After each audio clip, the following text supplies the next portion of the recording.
The final day is upon us. After enduring a week of pain and pressure throughout the Golden State, American Levi Leipheimer's quest to become King of California is almost complete. Leipheimer is 100 miles away from winning his third consecutive Amgen Tour of California, and it's up to his Astana teammates to shepherd him through the mountains outside San Diego. The Herculean hurdle on the horizon today is Mount Palomar, often called the Alpe d'Huez of Southern California. Its 21 turns and over 5,000 feet of elevation are almost a carbon copy of Europe's legendary climb. But the peloton never gives anything away. Nipping at Levi's heels are David Zabriskie of Garmin Slipstream and Columbia High Road's Michael Rogers. In only its fourth year of existence, this has become one of the most coveted titles in cycling. At the end of the day, someone will wear the crown.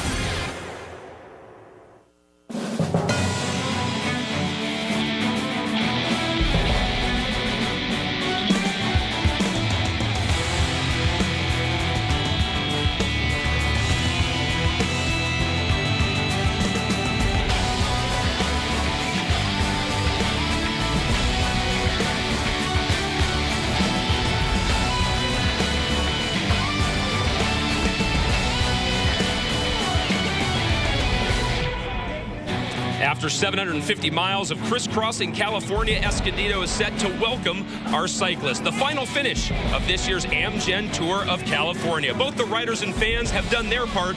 Record numbers out on the road, and the excitement will continue to build as we await today's lunge for the line. Well, they have sent us out here a couple hours early, but as you can hear, the fans already starting to show up. Hello, everyone. Along with the encyclopedia and thesaurus of cycling, Phil Liggett and Paul Sherwen, I'm Craig Hummer. Phil, as you know, 8 days of record racing already in the books, but countless moments to get us here. Levi Leipheimer in yellow, but he's had to earn it. Well, we always thought this fourth Amgen Tour of California would be pretty special.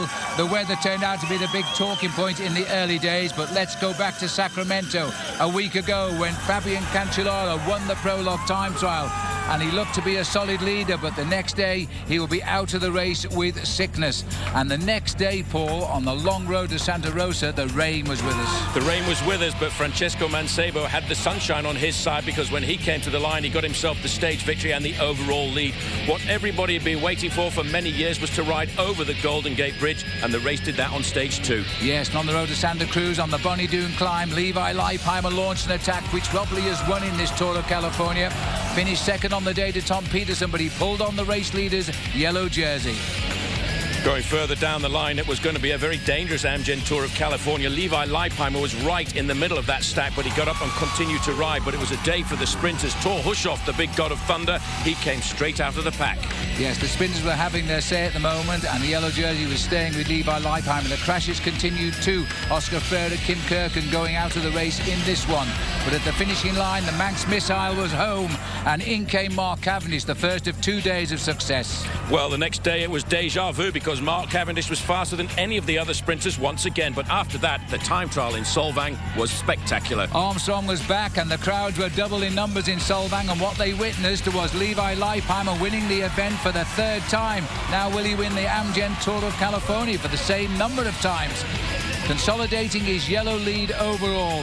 He is now a man really in charge of this event, Craig. Leipheimer puts his stamp of authority on Solvang and the time trial that increased his lead to 36 seconds. It's now David Zabriskie in second place. Michael Rogers has dropped to third, 45 seconds back. Jens Voigt and Thomas Lokfus round out the top 5, but there's Lance Armstrong, Phil in 6th. Yes, Lance has had a very, very good tour, and don't forget he's riding in defense of the leader of the race, his teammate Levi Leipheimer. Tommy D is back. He sits there in 11th place. Frank Schleck, we saw a lot of action from him yesterday, is 15th. Christian van der Velde also riding well. He sits in 18th. And Floyd Landis, not terribly happy with his position in 32nd place there. The riders starting to show some wear and tear, as are we. I know you're under the weather, my friend, so we'll try to limit the amount of time you have to talk. But let's talk the course today. The organizers had a clear goal in mind, it seems, and perhaps a bit of a mean streak when they put up today's stage. I'd have to say a very nasty 50 streak. They've obviously taken a page out of the Tour de France organization's book by leaving a serious sting in the tail. Riders leaving Rancho Bernardo this morning for a very circuitous route around to finish in Escondido, but there, right in the middle, you have a look at that big mountain. It's 4,200 feet of climbing, 21 switchbacks. It is going to be extremely difficult. If you're feeling a bit weak today, you're not going to get up that mountain. Well, the goal for Astana and Levi Leipheimer, Phil, is simple. Protect those precious seconds. But as Paul just mentioned, for his pursuers, they're going to have ample opportunity. Yeah, there's a great chance here for riders now to go out and win the stage at least. Leipheimer knows he'll be attacked on the long climb. It's a very steep climb. The race will split up. One thing's for sure, Craig, it won't be a sprint of the day. And another thing to keep in mind, Paul, is that of the 17 teams that have come here, 10 still have not walked away with anything. There are only 7 teams who have won something. There'll be a lot of guys looking for a win. Fabian Cancellara's had his win. Mancebo's had a win. Peterson and Hushoff have had stage victories.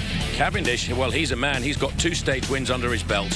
Levi Leipheimer, well, he got his times out win. He's now won 5 stages historically, equals JJ Hayedo's record there. Noscentini won yesterday with a very crafty ride, but there's still room for just one more winner today. Earlier this morning, the stage started in Rancho Bernardo, the final start town of the 2009 Amgen Tour of California. And as expected, Phil, all the jerseys lined up in front. Yes, 95 left in the field of 136 originally as they chat here. New lead in the King of the Mountains on the right. Jason McCartney chatting with Levi Leipheimer. Tom Bonen and Sven Tuft, the non-starters today. So if it were to be a sprint, there'd be no worry there for Mark Cavendish. Lance Armstrong, a part of the Astana team and the only full team left in the race. Floyd Landis on the far time having a little chat with Dave Zabriskie, but I'll tell you one thing, as soon as the red flag came in, Phil, the attacks started straight away. Steven Koza, there's the American flag. We've seen a lot of those out on the road today. Here it is after the neutral start went down. Steven Koza of Garmin Slipstream. Jason McCartney in the California Travel and Tourism King of the Mountain jersey today because of Mancebo's accident yesterday. He would fly off as well, Phil.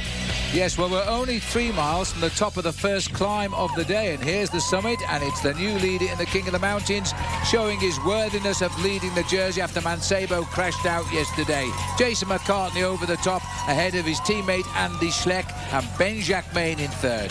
For a very rapid start onto the second climb of the day. Well, then now we've got a lead group going off the front end of the main field. Still there, led by Jason McCartney. Ben Jacquemain getting himself second place over the summit, just ahead of Serge Pauwels and Andy Schleck rolling across in 4th place. This is what we had expected coming into the day. We've already had one sprint bonus, and part of those breakaways, it didn't seem as though it was much of a sprint for the line, Phil. No, because they're trying to consolidate here now. This is literally moments ago. There are 7 leaders in this group. They've just come together. McCartney is still there. Serge Pauwels, Ben Jacquemain. We look now at the live pictures down there. Andy Schleck, Carlos Burrido, Frank Matthias and Steph Clement. They're the leaders at the moment. There's the situation in the King of the Mountains. McCartney now getting clear of Tyler Hamilton. 39 points is his overall total. We can tell you, by the way, that poor old Mancebo, who crashed yesterday, was temporarily unconscious and has, apparently broken his thumb and a possible also broken bone in the hand. So that really was a heavy tumble. Just looking at the leading group here, this has really been a race completely and utterly under pressure since they started about an hour and 20 minutes ago. They really have been throwing all caution to the wind here. A lot of pressure coming from Team Saxo Bank. Obviously, Jason McCartney on the front there, the leader of the King of the Mountains classification, is looking to maybe turn the tables and look for a stage victory for his team out on the open road. I think, Craig, it's now just starting to stabilize a fraction. Guys, thinking about a short amount of respite before we get to the big climb of the day, and that's going to be Palomar Mountain. We're only a few moments away from that climb up Palomar, starting over 12 miles away. You can see the severity, the reason it is a beyond category or category climb. The breakaway has about 30 seconds on the peloton at the moment. Yesterday was a day of attacks as well. One man in the break was Christian Vandevelde. He spoke with Bob Roll earlier this morning. Christian Vandevelde, a couple of hard tumbles for the team yesterday. How are the riders doing besides Swain, who's out? Yeah, Swain took the worst one. I mean, actually, Tom didn't even crash. He was like a cat. I don't know. His bike was gone, but he was on his feet somehow. We don't know. But Swain, he took the brunt of that, and he's an amazing rider. And so we're really just looking out for him. He's going to have a long spring, a long summer ahead of him. So his best interest is just to hang tight and chill out. Pretty hard course for the racers today on the last day, maybe the hardest stage of the whole Amgen Tour of California this year.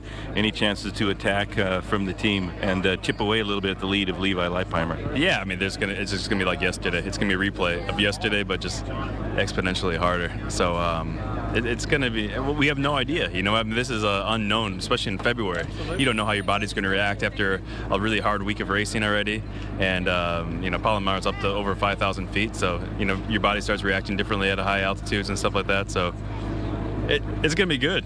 I guarantee one thing: it's gonna be a good show. All right, thanks a lot, Christian. Good luck. All right, thanks, man. We are definitely looking forward to the show as well. These are the mountains that they're heading to, Palomar part of it. When we come back, we are going to bring you that climb up Palomar, 5,000 feet of elevation. The snow has melted, but that certainly doesn't mean the action will not be on fire.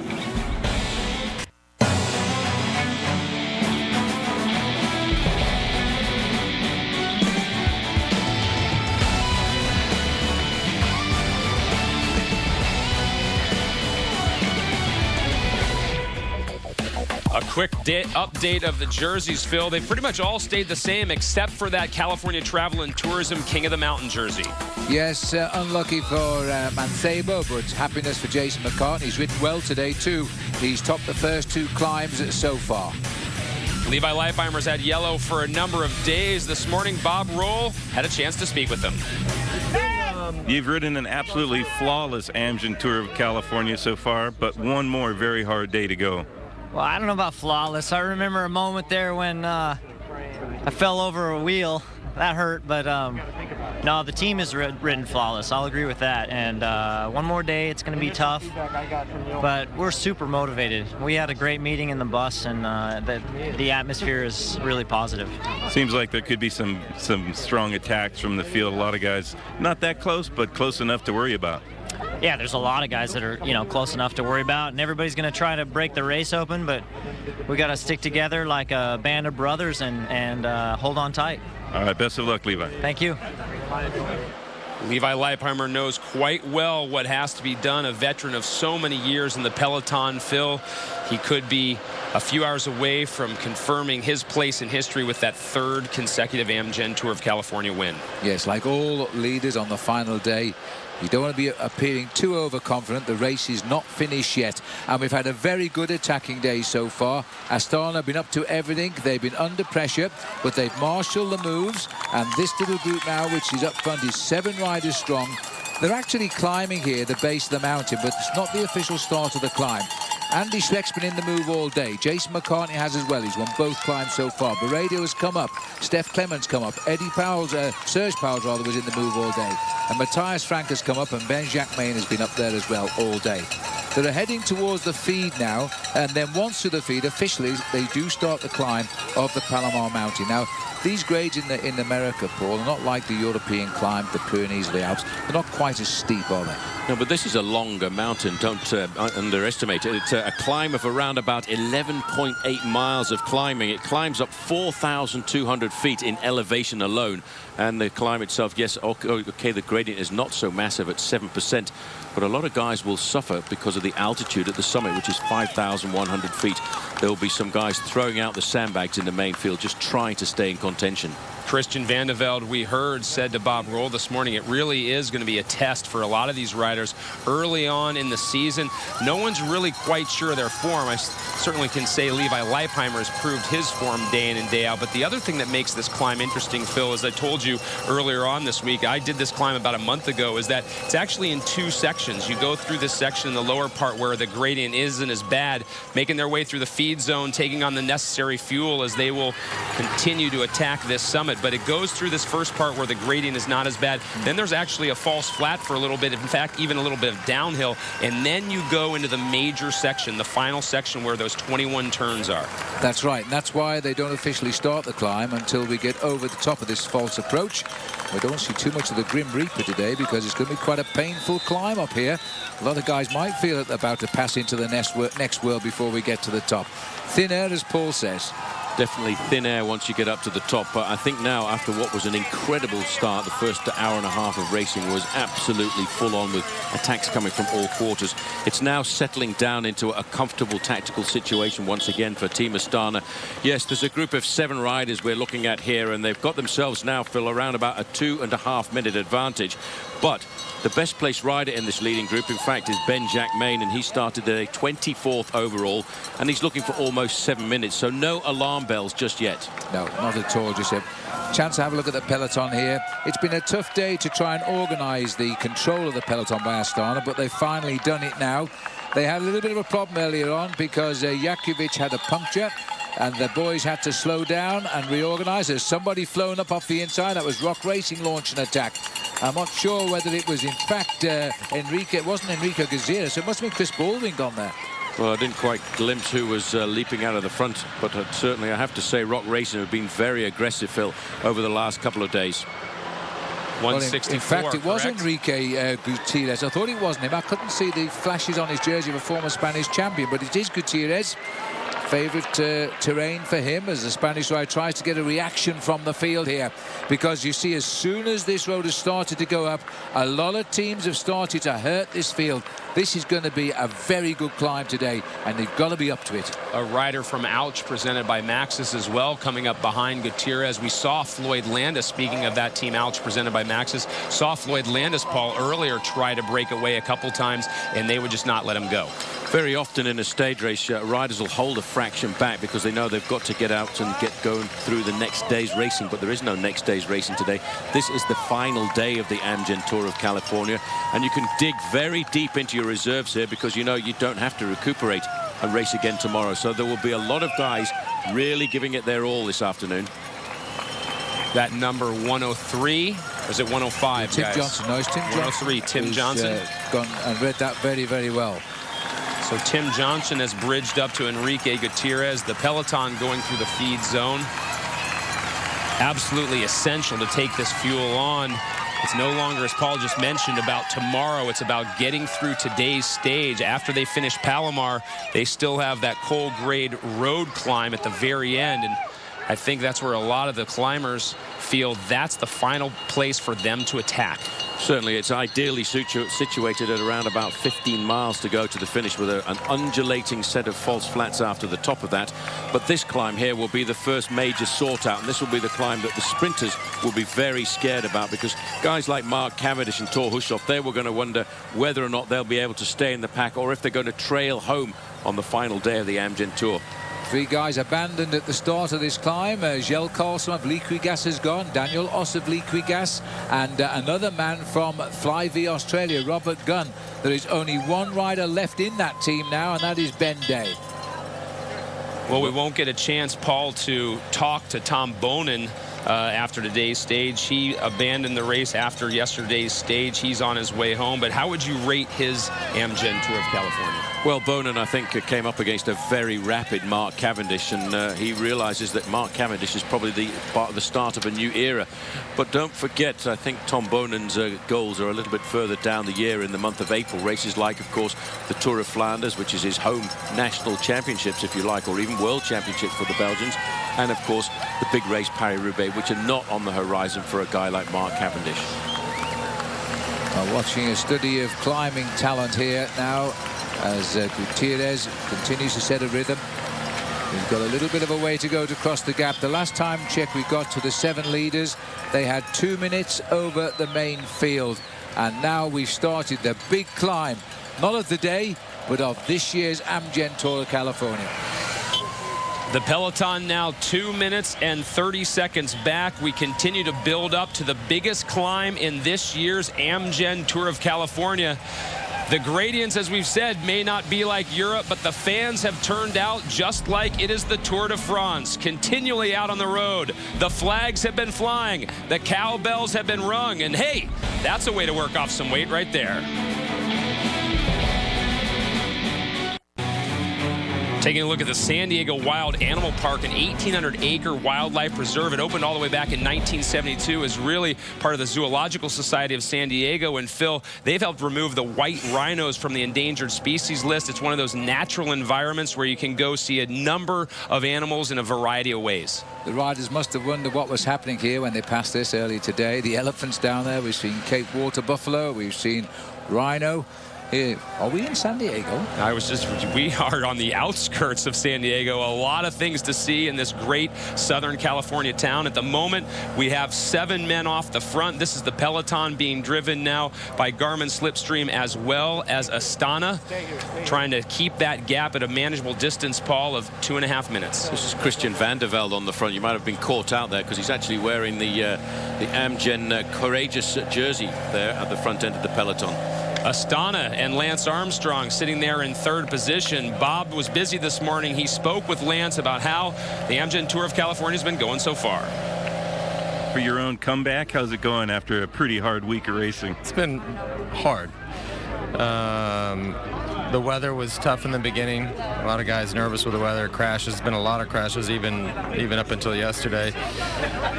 Hasn't been easy. I mean, this race, I think a lot of guys focused on the race, which makes it hard. So you saw an aggressive style of racing, and at the end of the week, you know, we're down to less than 100 guys now. I think we're going to start with probably close to 90 guys today, and at the end of the stage, I wouldn't be surprised if, you know, final classification has 40 or 50 guys on it. So that tells you that it made us tired.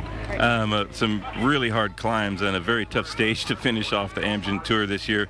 How are you guys I thought feeling? it was flat circuits around San Diego. Not exactly. There's a couple of climbs out there. Do you guys expect some attacks perhaps today?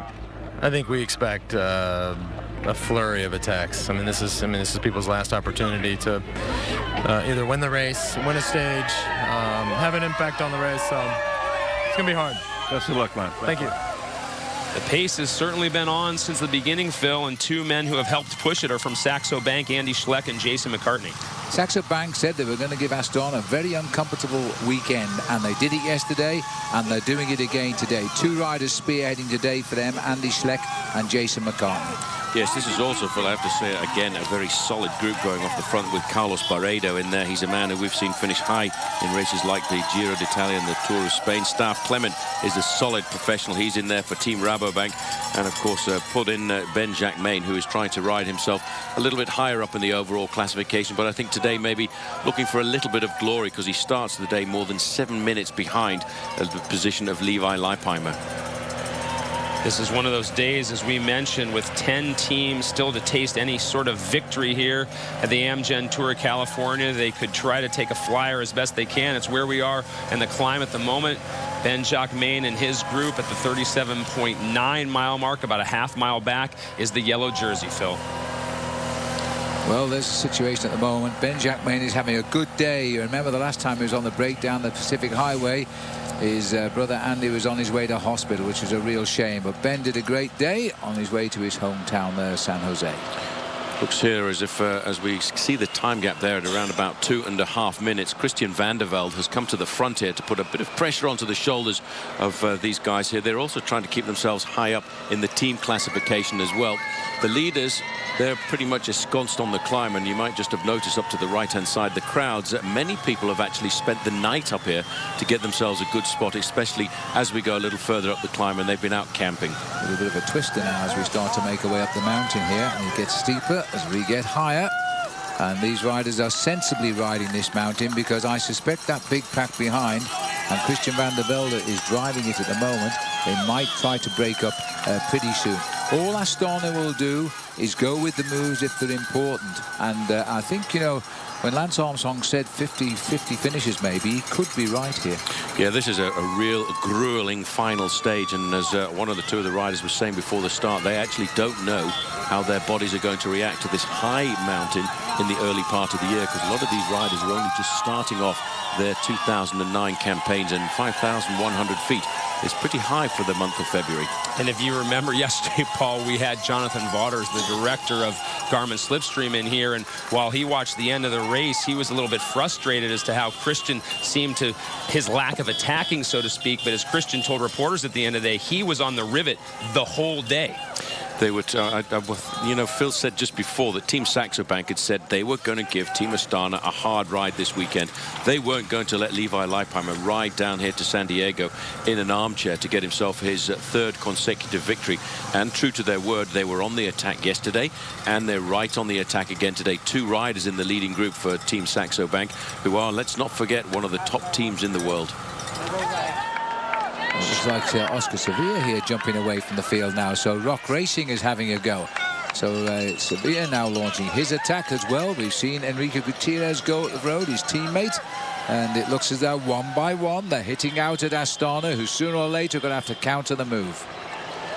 Well, if you just have a quick look at the way the overall classification stands in the team classification, Astana lead that competition by 1 minute and 49 seconds. Team Saxo Bank is in 3rd place at 2 minutes and 20 seconds. So having 2 men in the leading group right now means that, in fact, Team Saxo Bank have moved into the lead in that competition. And that is a competition that they really do enjoy trying to win. All these teams take pride in winning that overall classification, not just in a stage race like the Amgen Tour of California, but certainly as we get into the Grand Tours throughout the summer. Saxo Bank, and in their previous life, was known as CSC, and they were usually one of the better teams at any of the Grand Tours. Of course, Columbia High Road had the most wins of any team last year. Just hearing time checks here, the 2 riders chasing about 2:27 back, and the field are almost 3 minutes now, so it's time for another move, it looks, and this is the man who's making the move, Oscar Sevilla, pushing on, and they've allowed him to go for the peloton. Somebody is coming across flow, and it could well be Bouk Mollema again of Rabobank. Well, I think the most important thing here, Phil, is to keep a very close eye on the front end of the main field, because Team Astana will be watching these guys go away one by one and just ascertaining whether or not they are dangerous in the whole overall race of the Amgen Tour of California. They're not going to chase everything down at all. They're going to wait and see if somebody dangerous moves, and then you watch how they open up the throttle and pull them back in. Paul, the guys have talked throughout the days here in California of Chris Horner's attentiveness out on the road. Once someone on a team shows that, do you stay somewhat the road leader throughout? Would he be making the calls again today, or who makes that decision? Well, 9 times out of 10 with Team Astana, it's actually Johan Brunel who makes the calls on the road, because Johan is a very astute tactician. He's been in this situation so many times before, but he will converse with a guy like Chris Horner. He's probably conversing quite well with Chris Horner at the moment, because Horner is at the back of the pack here, and I'm not sure whether or not he could be going through a bad patch. See the number 2 there. Astana still very close at the front. Oscar Sevilla continuing to work his way away from the group, just past the pink helmet there of Liz Kreutz, Lance's official photographer. So she's managed to find a good spot out on the road today. Sevilla very smooth at this moment, Paul. Very smooth, but you see now the moves and the acceleration starting at the front. 1 or 2 of these riders wondering whether or not there's a little bit of weakness on Team Astana, so they're launching the attacks now. I just noted a Rabobank rider going clear. Serge Powell's here is in a spot of bother, because this leading group of riders, which was 6, is now shrinking down to 4 or 5. And did you notice there, Craig, how small that peloton was? It was shrinking dramatically. I reckon 45, 50 riders left in that group now. Astana still got the head of it, but riders are sprinting around them. This is going to be a very interesting mid-climb now. Serge Powell's unhooked at the front in the breakaway, but just holding them in his sights. Oscar Sevilla on his way up. Well, Sevilla's seen the marking at the front end of the main field. He's not really that much of a marked man. He starts the day down in 14th place in the overall classification, but even he's looking for 3.5 minutes if he's going to rock the foundations of Levi Leipheimer's victory here in the Amgen Tour of California. A couple more riders have seen the opportunity there, just there at the front, and they're trying to come across. One of them is Frank Schleck. Just looking back down the peloton now. There, this is Floyd Landis by the look of it coming across here too. He's been up here once today. Frank is the other one. But back in the bunch. They're still trying to control the big hitters, the men like Michael Rogers, who hasn't made a move yet, or Dave Zabriskie. They're still there waiting to pounce, or indeed the man the Saxo boys are softening the race up for, Jens Voigt. He's also there. Jens Voigt starts the day only 1 minute and 10 seconds down to Levi Leipheimer on GC. We talked about yesterday's efforts and how all those teams hope to soften the legs of Astana to give a chance for their GC guys within contention. And as expected, starting to blow this up, going up Palomar. Well, the two riders disappearing from this leading group of 7. Obviously, Carlos Barredo, he's completely gone, but trying to stay in contact there as Serge Pauwels keeps riding himself up there. That's Floyd Landis on the left-hand side there. Frank Schleck just looking over his shoulder. They've joined Oscar Sevilla. I think Frank Schleck is just going to sit there as a policeman to try and protect the position of his brother in the leading group. Well, Floyd Landis is trying to test himself today. This is the second time he's gone forward on the break on the hills. Sevilla just seems to be tapping out the message here, and they come up to him and they drop away from him, but he's not increasing, he's not decreasing his page at the moment. And they're all back around him here now, so this is looking pretty interesting as the group now tries to re-establish. Astana, it's almost like they bought the cheap tickets today. They're sitting there in the stalls watching everybody move around them, but no reason to be panicking yet.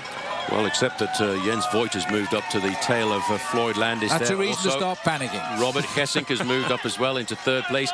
He's the leader of the Best Young Rider competition, but you won't see just yet, I don't think, Team Astana panicking. They're pretty much in control, and as Levi Leipheimer said to us the other day, it really is amazing to have a team like this who can accelerate and back off at any time that they want to.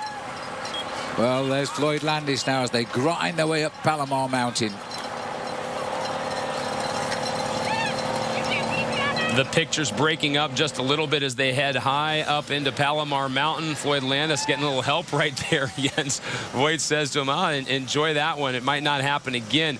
These are your leaders. 6 out in front. It started with a large group early on today and has whittled its way down. A long way to come in Palomar, and there it is from our helicopter. 21 turns and 5,000 feet of climbing. There's a reason they call it the Alpe d'Huez of Southern California. And at the moment, these riders are pushing the pace as only pros can. This is used on a lot of weekends, believe it or not, as a motorbike area. Guys take their motorcycles up there and race as fast as they can, and they might be matching some speeds, these cyclists today, that the motorbikes can do on any given day, certainly on the descents. Andy Schleck, he has been one of the men out in front who has been an instigator, as has Jason McCartney. Jason McCartney right behind him wearing the California Travel and Tourism King of the Mountain jersey. We mentioned earlier how Francisco Mancebo went down in a descent yesterday from Mill Creek Summit, broke his hand, his left hand in a couple places, so he will be out for a while. He loses that King of the Mountain jersey. It goes to the shoulders of Jason McCartney. So McCartney trying to do that jersey proud. He's already won the 2 lower ranked climbs today, Highland Valley Road and Lake Wolford Road. Astana now, that's Jaroslav Popovic in the front. Chechu right behind him, Jose Rubiera, and then Lance Armstrong. You can tell by the yellow helmet and the Astana kit. Lance Armstrong sitting in 3rd position very comfortably, although at the moment it might not feel too comfortable for him. They are shepherding Levi Leipheimer through these hills. Leipheimer hunched over in the yellow jersey. Okay. That is the main field. The peloton, however, has lost a number of riders because of the pace put on by these men out in front. Rabobank rider Steph Clement, 9th at the Olympic Games in the time trial back in Beijing in August of last year. But the time trial specialist showing he knows a thing or two about climbing through these hills.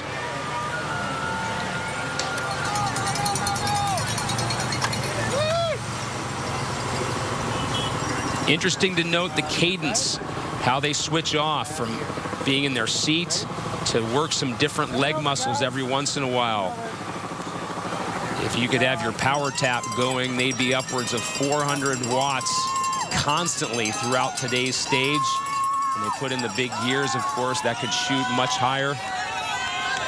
A lot of these guys use the power tap and use the power meters throughout these stages to gauge just how much effort they're putting into a day. It's all analyzed at the end of the day by their team, how they can better work on streamlining as well as applying the power to the pedals. They are now down to 5. Sevilla, it looks as though, has dropped back, although trying to get away again. Astana has done such a great job of marking all these moves, but every time it seems like they tighten the elastic up, someone goes off the front again.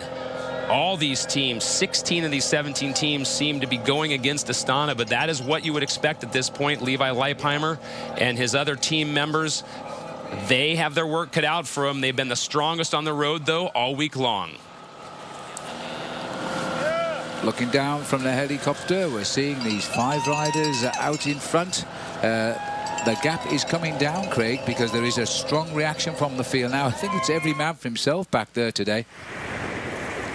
It's not necessarily, Paul, that they're coming down because I think they're chasing. It's just the war of attrition really has begun, hasn't it? They have to put as maximum effort in on this climb because it's the only way to survive it. Well, everybody has to do the same. It's really a question of survival. You've got to put in a serious amount of effort just to get up this climb of around about 1,500 meters of climbing.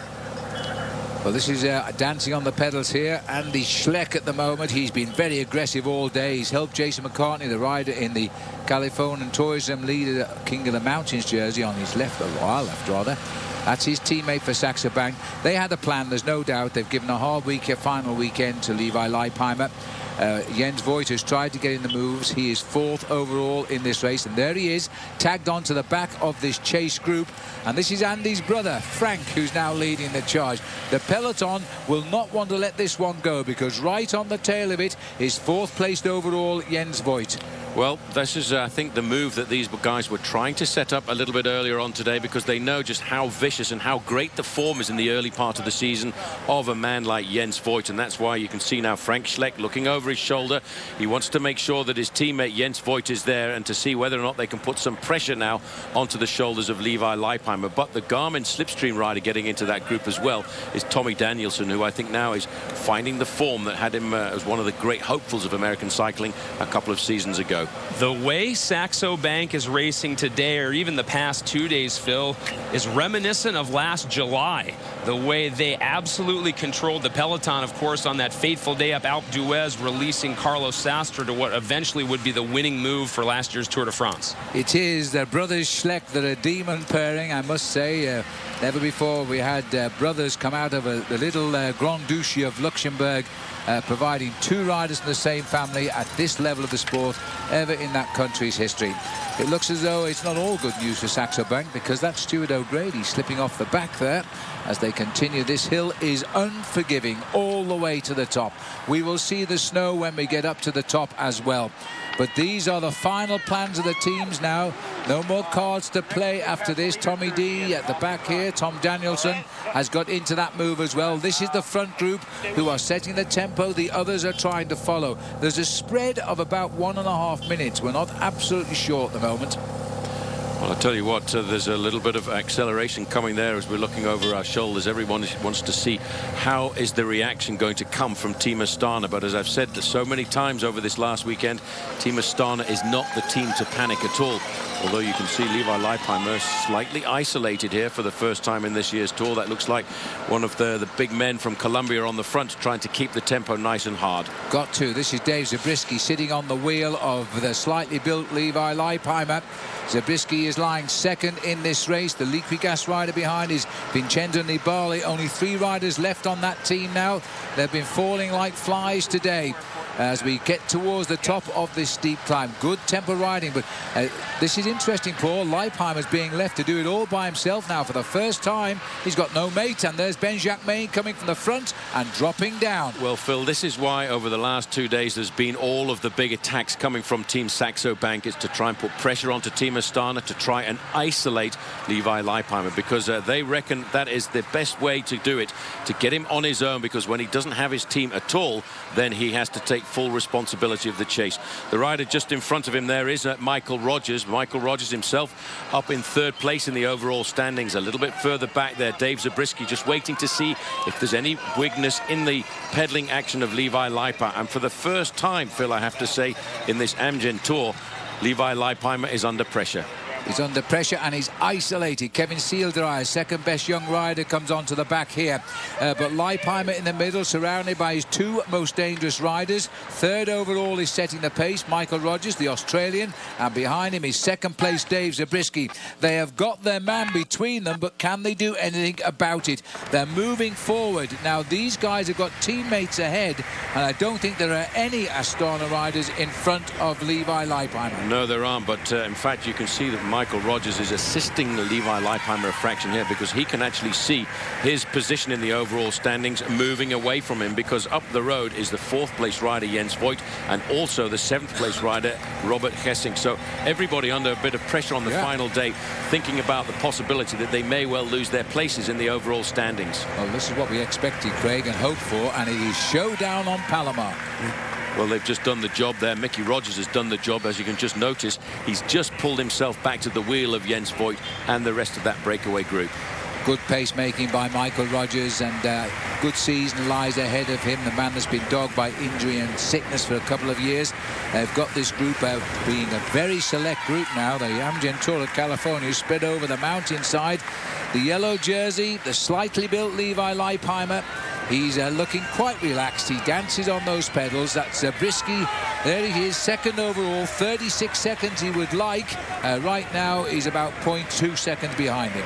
Well, he's in an ideal situation here because they've done what they've wanted to do over this last weekend of racing. They've finally isolated Levi Leipheimer from his teammates. His teammates have done so much work over the last 3 or 4 days. This climb is proving just a little bit too difficult for them. What the teammates have got to do now is not panic and try and ride themselves over the top of this climb without losing too much time, and then possibly try and catch up on the descent, because they don't want to leave Levi on his own. First of all, because he will get attacked, and secondly, there's a man here trying to give his baby away. Well, I noticed that, Bill. My, oh my, Saxo Bank. That was a way to segue the conversation, Phil, that's for sure. Saxo Bank at the moment. Andy Schleck in front.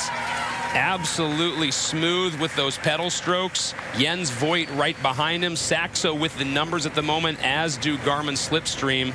The other problem is for Levi Leipheimer, just to finish off my thought before we were interrupted by the young man with the baby, is that if Levi Leipheimer has a mechanical incident now, that really puts him into difficulty. There will be no one there from Astana, at least for a while, to help him out. This top of this climb comes at about 44 miles into the day's 97-mile stage, so plenty of real estate still to cover after they crest this hill. But the difficulty comes, as Paul just mentioned, if you're singled out, you don't have anyone to help you with equipment, but you also then will be subject to those attacks even more so once they realize, everyone in front of him, that he's isolated. That's Tom Danielson from Garmin Slipstream at the moment, number 33, only 2.5 minutes back from Levi Leipheimer. This is all the contenders coming into today. But what I think more interesting is there are teams here who have multiple riders who are a threat to Levi Leipheimer. Garmin Slipstream have got 2 riders in this group. You've got Saxo Bank with 3 guys in this group, and Levi Leipheimer for the moment is completely and utterly on his own. And I was a bit surprised earlier on when I did see Chris Horner, who's been a stalwart throughout this bike race, sitting at the back end of the group. May have been something with the 2 boxes of donuts he brought into the hotel for breakfast this morning. It may have cost him his place today. But anyway, this is Andy Schleck grinding on at the front, trying to set something up for Jens Voigt. I noticed that his brother Frank has dropped back a little alarmingly quickly just now in his Champion of Luxembourg's jersey. But still plenty of tempo. Voigt in 2nd place here now, trying to improve on his 4th place overall, but he'll have to go because the boys who are closest to him have tagged on behind him now, including Leipheimer, who even without his team, and this is when a team leader has to prove he is the best on the squad, because now he's left alone to do it all for himself, and he doesn't look like a man in trouble to me. Well, these guys look as if they're dishing out a whole lot of pain as well. This is the face of Andy Schleck on the front end of the main field. Don't forget this man's pedigree. He was the best young rider in the Tour de France last year at his first attempt, and he's a member of the winning team of the Tour de France last year, not only in the individual but also in the team as well. They are a strong squad, and the reason they're so good is because they will fight. Frank Schleck just tagging on at the back of the group there.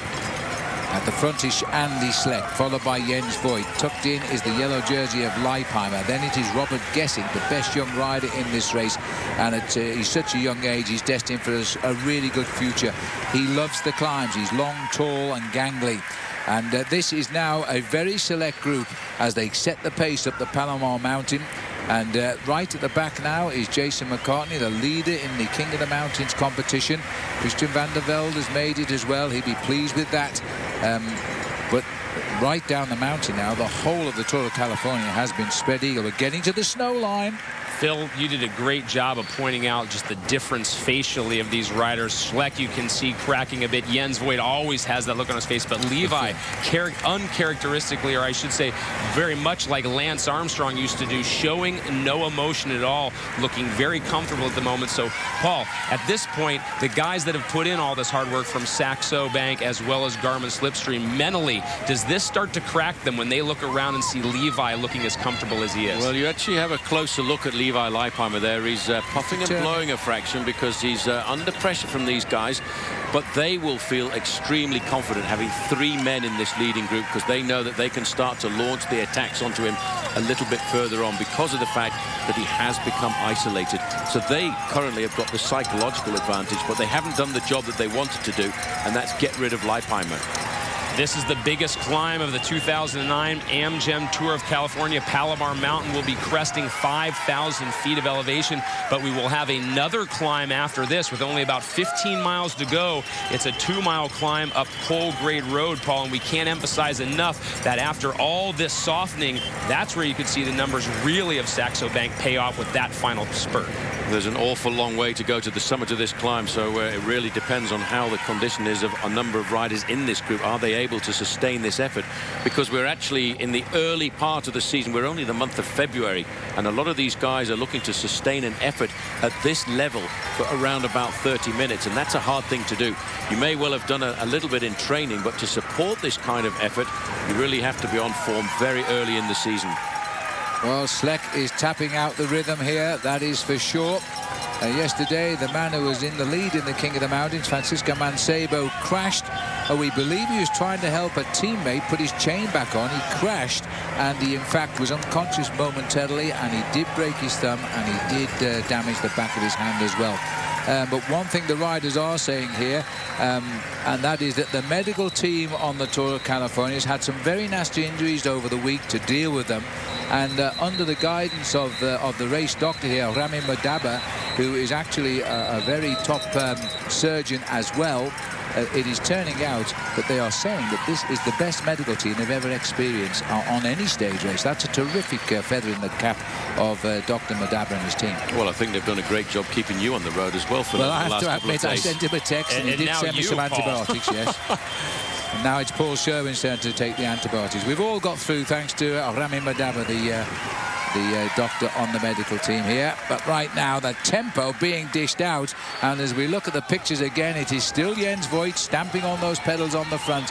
But just to remind who's the boss, Leipheimer's up into second place. Andy Schleck did his work at the front end. He is now pulled back all the way to that back group. Dave Zabriskie still in there, as is Tom Danielson, the orange and blue of Garmin Slipstream. Steph Clement from Rabobank. Jens Voigt off in front, setting the pace at the moment. The man right behind him is the man there trying to soften up, Levi Leipheimer of Astana. There are some of his teammates, Lance Armstrong in the yellow to the right of your screen. They're going to try to stay as close as possible to regroup with Levi as soon as they can. Well, they are Elk again, and boy, this guy concentrates when he runs, doesn't he? They really need to concentrate behind, I think, the teammates of Levi Leipheimer to make sure they don't lose too much time over the summit of this mountain, because they now know that in the leading group, it's 2 Garmin riders and 3 Saxo riders against a single man, Levi Leipheimer. Sat at the back of this group here is Vincenzo Nibali. Remember him on the first road race stage when they got onto the circuit in Santa Rosa. We thought he might have picked up the win, but he didn't quite make it over the line in first place. But now it is the hard riding by Jens Voigt, who got himself into 4th overall in this race because of his great time trialing ability in Solvang. He now sits 1 minute 10 seconds off Leipheimer's yellow jersey. But as they come to the summit, it is going to be Voigt who goes over the top in first place, the high spot of the Amgen Tour of California. And that is absolutely fitting for the man who is always one of the race's most aggressive riders. Well, Jens Voigt is an incredible character, and I think that's the amazing thing about him, Phil. He will battle from February right the way through until October. But in the Tour de France last year, he did not battle at all. This is the group. There's Lance Armstrong in this group with Carlos Borredo, There's another rider in there from Team Astana as well, so I'd have to say that they actually haven't lost very much time at all. They're probably inside of 30 seconds.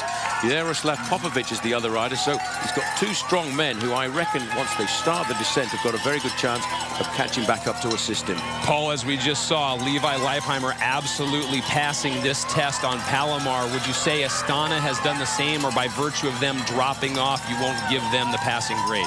Well, they were put under serious pressure, and I think it's all because of how difficult this climb has been. Let's not forget Astana, one of the top teams in the world, up against Saxo Bank, the other top team in the world, who for the last 3 or 4 days have actually been sitting back and waiting for this moment.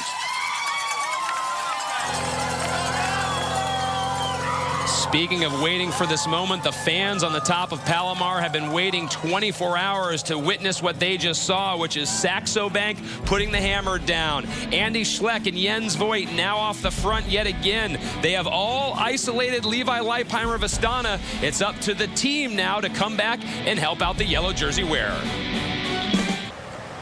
The push to the NHL playoffs is on Versus. There's always one game that tells a team if they're fast enough, tough enough, and hungry enough to hang with the best. This is that game. Flyers, Red Wings, March 17th, right here on Versus.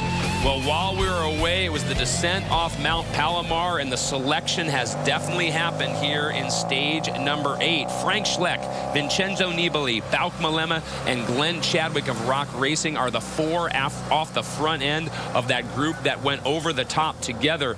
Of course, that pace coming up Palomar absolutely shattered the peloton. Now it is an elite group of chasers, including the yellow jersey group that includes Levi Leipheimer, Lance Armstrong, Yaroslav Popovic, Tom Danielson from Garmin Slipstream, as well as David Zabriskie's in there, Michael Rogers from Columbia High Road. I just mentioned Glenn Chadwick from Rock Racing. They have done a great job so far this year in terms of how they have raced on the road. It's a new attitude, and here's Michael Ball.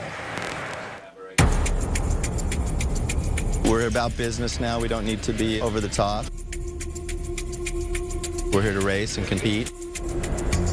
Right now, it's about teamwork. It's about partnerships. It's not about being arrogant. It's about coming together and doing things in a solidified way. Whether that be winning a stage, holding a jersey, winning the whole thing. We're having a team that represents who we are. It's a different time now for all of us. The way Michael Ball makes his team is just, you know, he thinks outside the box, and it's been a great adventure. I think I speak for the whole team that everybody is really enjoying racing their bikes on this team. These very, very talented men deserve that opportunity again, and that should inspire others to give others opportunity as well. I think it is an honorable thing to give other people an opportunity and a second chance. I owe Michael Ball a lot of credit for the opportunity he's given me and the opportunity he's given this team. There's been a lot of support out there. You know, I hear my name yelled from the side of the road a lot, and that's, to be honest, that's been really nice. I just want to help the team be successful, help the team win races. As long as we're winning races and really keeping the boss happy, then I'm happy. Yeah, I would love to do the big grand tours, but it's important for us to push the brand and push our message and make sure that people are inspired with what we do. Race finishes on Sunday. We'd love to have a guy on the podium in general classification. That's the goal. This tour has been so much fun. Sunday is going to just be an explosion. I can't wait. Oh, man. Wow. It's going to be fun. Great solidarity within Rock Racing, and it all starts with owner Michael Ball. As you heard, all his team members support him 100%. And at the moment, he's got a man, Glenn Chadwick, out in this break. Perhaps another chance at a stage win. They won that stage 1 with Francisco Mancebo coming into Santa Rosa, and Chadwick could provide the punch at the very end. He was the most aggressive rider at the Amgen Tour California back in 2006. Back here in Escondido, it's all about the artwork, the yellow chalk on the road. Everyone has scribbled their message. We await the leaders and the eventual winner of today's stage. Welcome back to Versus Live coverage of stage number 8, the final day of the 2009 Amgen Tour of California. These four have been out front for quite a while now. Frank Schleck, Vincenzo Nibali, Bauke Mollema, and Glenn Chadwick of Rock Racing has the little gap off the front end. But it's now up to these four to decide how much they really want to work. Astana has been doing a great job on the front of the peloton. This actually isn't even the peloton. This is an elite group of chasers. They're under a minute back. Astana, you can see Lance Armstrong stretching his back at the moment, just behind Jaroslav Popovic, Chechu Rubiera right there, and then Levi Leipheimer wearing the yellow. Floyd Landis in that group we just saw, Tom Danielson, Christian Vande Velde, Michael Rogers, huge number of GC contenders up there, Jens Voigt as well in the mix. Astana's done a great job of taking apart these attacks. 167 is Glenn Chadwick, riding that Shimano gear. After 9 days, every second counts, and equipment often makes the difference. Here's Bob Rowe with more.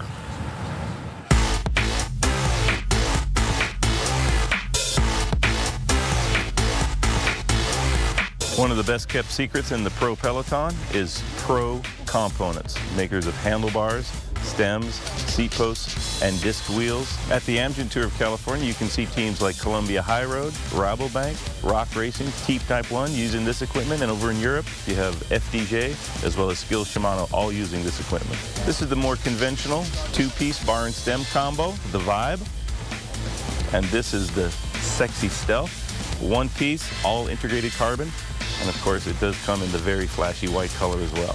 The Pro Components have been developed in conjunction with some of the top pro riders in the peloton. They're all made by Shimano, one of the preeminent experts in carbon fiber technology. Best of all available at your local pro bike shop. As Bob highlighted, a number of the teams out here during the Amgen Tour of California using that gear. Garmin, of course, using felt as well as the Shimano components. A great way to stay up in that lead pack. Glenn Chadwick off the front. He's done a great job, hasn't he, guys, of not only making that group of four. Well, wait a minute. No, it looks as though we have the camera pan up, whether or not I thought he was off the front. There he is indeed. Yep, he's 18 minutes back, so the GC really isn't a factor at all, as you would imagine, Paul. But I'm going for that stage win, perhaps the second for Rock Racing. Yes, he is the leader on the road because of the fact that the other three riders in the group with him, Frank Schleck, Vincenzo Nibali, and of course Bauke Mollema, decided that they were going to get caught, and he took the advantage of the slowing down of the other three riders with him to go out and try and lead this race alone. Just around 24 miles still to race here. That's only 40 kilometers. And Glenn Chadwick here may have made a very, very good call. The peloton has now swelled with the adaptation of those three riders to about 34 riders in this group now. And the men they wanted are back. So this will be an interesting one now. Absolutely no reason to worry about Levi Leipheimer's team chasing. If anybody wants to win the stage today, they better start coming to the front now. So it's quite funny, Craig, how this works. You know, it looked at one stage as if Levi Leipheimer was on the back foot. He was on the defensive. He had no teammates at all alongside him. Now he's got teammates who scuttled back into this group to support him and shoulder him over the last 24 miles of racing.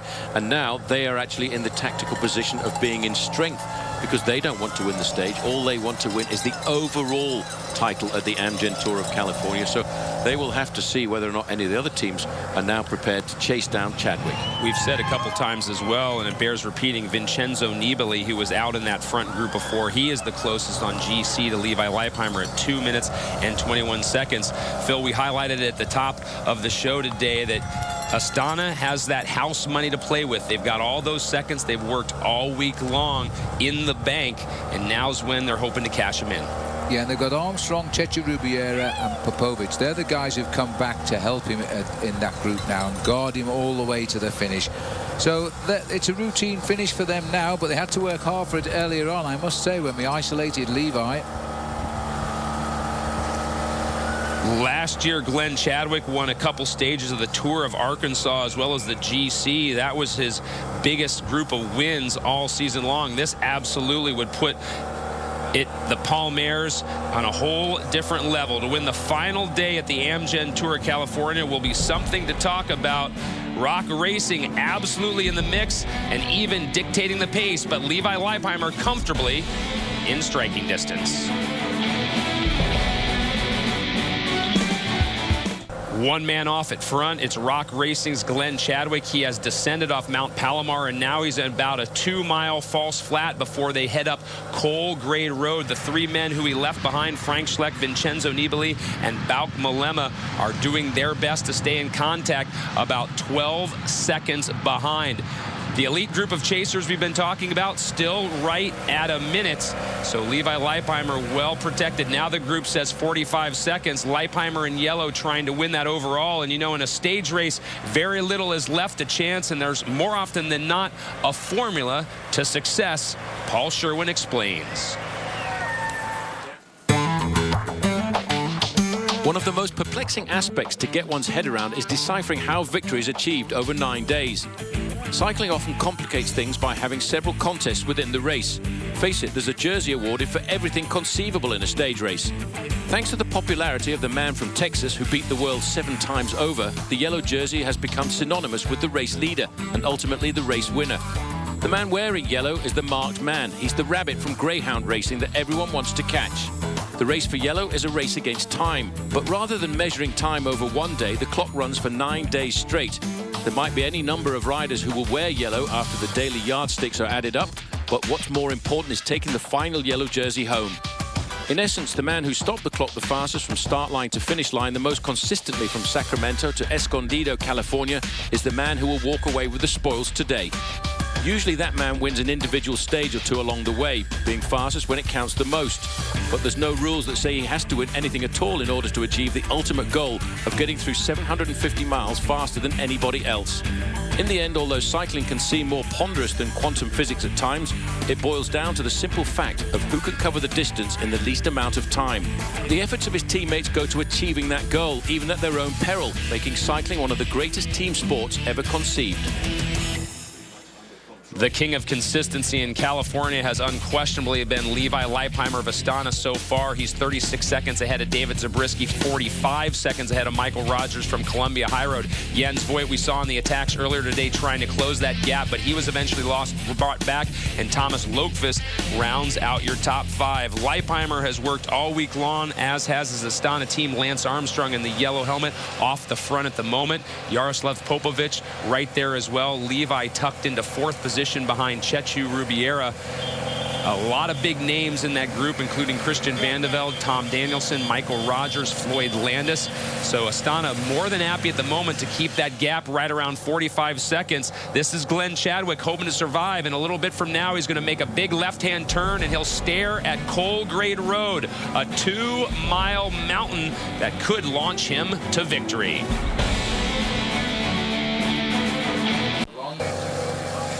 The leaders all together as they come up the final categorized climb of the Amgen Tour of California. All forward. This is where we figured 1 or 2 men would launch an attack, and as if on cue, Vincenzo Nibali out of the seat trying to do some damage to the other 3. That's Frank Schleck right behind him doing his best to stay in contact. Bauke Mollema from Rabobank there, and of course Glenn Chadwick. Those 4, but this is a steep categorized climb. It's only category 4, but it could be much higher, either 3 or 2, especially coming this late in the race. Look at that elevation. Meanwhile, the elite group of chasers led by Lance Armstrong, they are on the climb now as well. We go back to now, this is real time. They're just over a minute, but Astana has done a great job, especially Armstrong and Popovic, and keeping that gap right at 1 minute so that Levi Leipheimer's overall is not jeopardized. Frank Schleck now and Vincenzo Nibali are clear as we see the fans just surrounding them. A great example again of how steep this incline is, with these fans so close cheering him on, able to stay right in contact with these 2 riders. So Chadwick has dropped back. Mollema has dropped back. This is exactly what we would expect. There's a huge amount of elevation gain in just the 2-mile climb going into this. Afterwards, they'll have about 15 miles of undulation, a chance for them to stay clear. Now it's Frank Schleck with a chance to go clear of Vincenzo Nibali. Keep in mind that Nibali is only 2 minutes and 21 seconds down on Levi Leipheimer, but he's only 1 minute and 11 seconds down on Jens Voigt, Frank Schleck's teammate. And again, it's Astana. Jens Voigt off to the left-hand side in the white and black jersey of Saxo Bank. He would have to wonder, okay, how much work is Frank Schleck going to do to help Vincenzo Nibali down the road? But the fireworks have definitely happened here. Colgrade Road was what we expected, Paul. This was the final climb of the Amgen Tour of the California. It's only been Schleck and Nibali who have been able to withstand it the best. Well, I have to say it's more than I expected. I know a lot of the local cyclists around here had told me that it was a beast of a climb, but normally when you look at a race handbook and it says 4th category, you don't expect it to be quite as difficult as this. I have to say that Frank Schleck has got incredible form here in the early part of the season, while Chadwick is about to get picked up by the front end of the main field, which is pretty much controlled there by Team Astana. But I have to say that Frank Schleck is really playing with the field here, and I think actually he deserves the stage victory if they can stay in front. We talk about the severity of this climb, Phil, and just as Schleck and Nibali went out of frame before we switched to the peloton, I saw a sign pointing downwards, and it said a 9% downgrade for the next 2 miles. You see, people often ask, how do they categorize hills? And the answer is they make it up. There's no real formula. It's where it's placed on the course, it's how steep it, how long. But at the end of the day, it's the race director who decides. And I think that should have been at least a 3rd category. It was a very hard climb. Yeah, but you're not the race director. No, I used to be, though, one day. I will say, though, speaking of race directors, Jim Burrell, the Amgen Tour of California race director, has just told me that this is the largest crowd ever to watch a stage race in the U.S. Yep. We've talked about these crowds throughout the week, how they have braved the weather, but hats off to Jim Burrell, his staff, and, of course, Amgen, because this has been quite a show. It certainly has, and despite all the weather, I mean, the crowds were huge in the atrociously cold, wet, windy conditions we had in the opening couple of days of the racing. Now it's spring-like weather here in Southern California, and the Bali is enjoying it. No arm warmers, no leg warmers, nice little track mitts on, and the grimace there of Nibali and the rather sly smile of Frank Schleck. They're pushing on here. They're over the top of the climb. The last mountain is behind them. We're heading down to the flats into Escondido, and I'm still not convinced these boys will stay to the finish. Well, Frank Schleck is hoping that they will, because he would like to top and tail the Amgen Tour of California for his team, Team Amgen, Team Saxo Bank, because obviously they won the first stage with their man Fabian Cancellara, who took the first overall lead and then sadly got sick overnight and had to abandon the race. Still a flurry of activity at the front end of the main field, but I think this is a little bit swatting flies for Team Astana. Well, Andy Schleck is now guarding the attack here by, I think it's Peter Weening who's having a go, and marshalling them back into the bunch simply because he doesn't want anybody to chase down Brother Frank now, who is up the road. The capture of Glenn Chadwick, the lone man out there, and so he's back in the fold. I presume Bolk Mollema is still just in front, but I'm not sure where he's gone right now. Here comes the Astana charge as they put somebody else, Chadwick on this occasion, back into the pack. You see, Astana dictated the pace there, and they knew the thing that they wanted to do was to get over the summit here of Colgrade with all of the riders in the group of Team Astana still there. And now they're sending Chechu Rubiera to the front to set the tempo. He's a man who guarded Lance Armstrong many times in the Alps and the Pyrenees of the Tour de France, and now he's looking after the interests of Levi Leipheimer, who's currently sitting in 5th position there in the yellow jersey. He will now, Phil, I feel, start to feel that little bit more confident. He'll know that all he's got to do is count away the kilometers over the next few the next 25 minutes of racing, because the closer he gets to the finish, the least possibility there is of somebody launching a last-minute attack. I'm just thinking there, Paul, Astana have all 8 riders on their team coming home, the only squad that is totally complete. But here's Lance Armstrong at 37 in his comeback year. And on a team like Astana, the best riders in the world, and Lance is one of the 3 men still left at the front to do the work for Levi Leipheimer. Those boys he's left behind on his own team must be thinking, this man is unbelievable. Absolutely. I mean, he really has ridden superbly. We saw him ride in the Tour Down Under, and he was almost immediately slipping into the same level of competition that he did before. He needs the competition, though, I have to say, over the next couple of months if he's going to be very competitive in the Giro d'Italia. But that's, I think, the important thing that he's done here. He's shown that he can race, and a race at a top level. The drafting right now is a great illustration, sitting behind each other in that single line, saving up to 30% energy when you're back in that draft. We take a look at a graphic that shows that the man in front breaks the wind for those behind, and depending on the wind direction depends on which angle you sit behind the lead rider. If it's a straight head-on wind, you come right behind, but as we're showing you with this angled wind, you veer off, in this case, to the right-hand side because the wind is coming from the left shoulder to the right-hand side of the road. Perfect example here of when there's the headwind or no wind, that straight line is the best way to conserve as much energy as possible. Astana has been on the front almost all day. It's now Lance Armstrong in that yellow helmet sitting right behind Jaroslav Popovic. They know they are a few miles away from celebrating an overall win. And speaking of celebration, have to send a hello and a shout out to our executive producer's father, Joe Carter. He turns 80 tomorrow in Boonesville, Mississippi.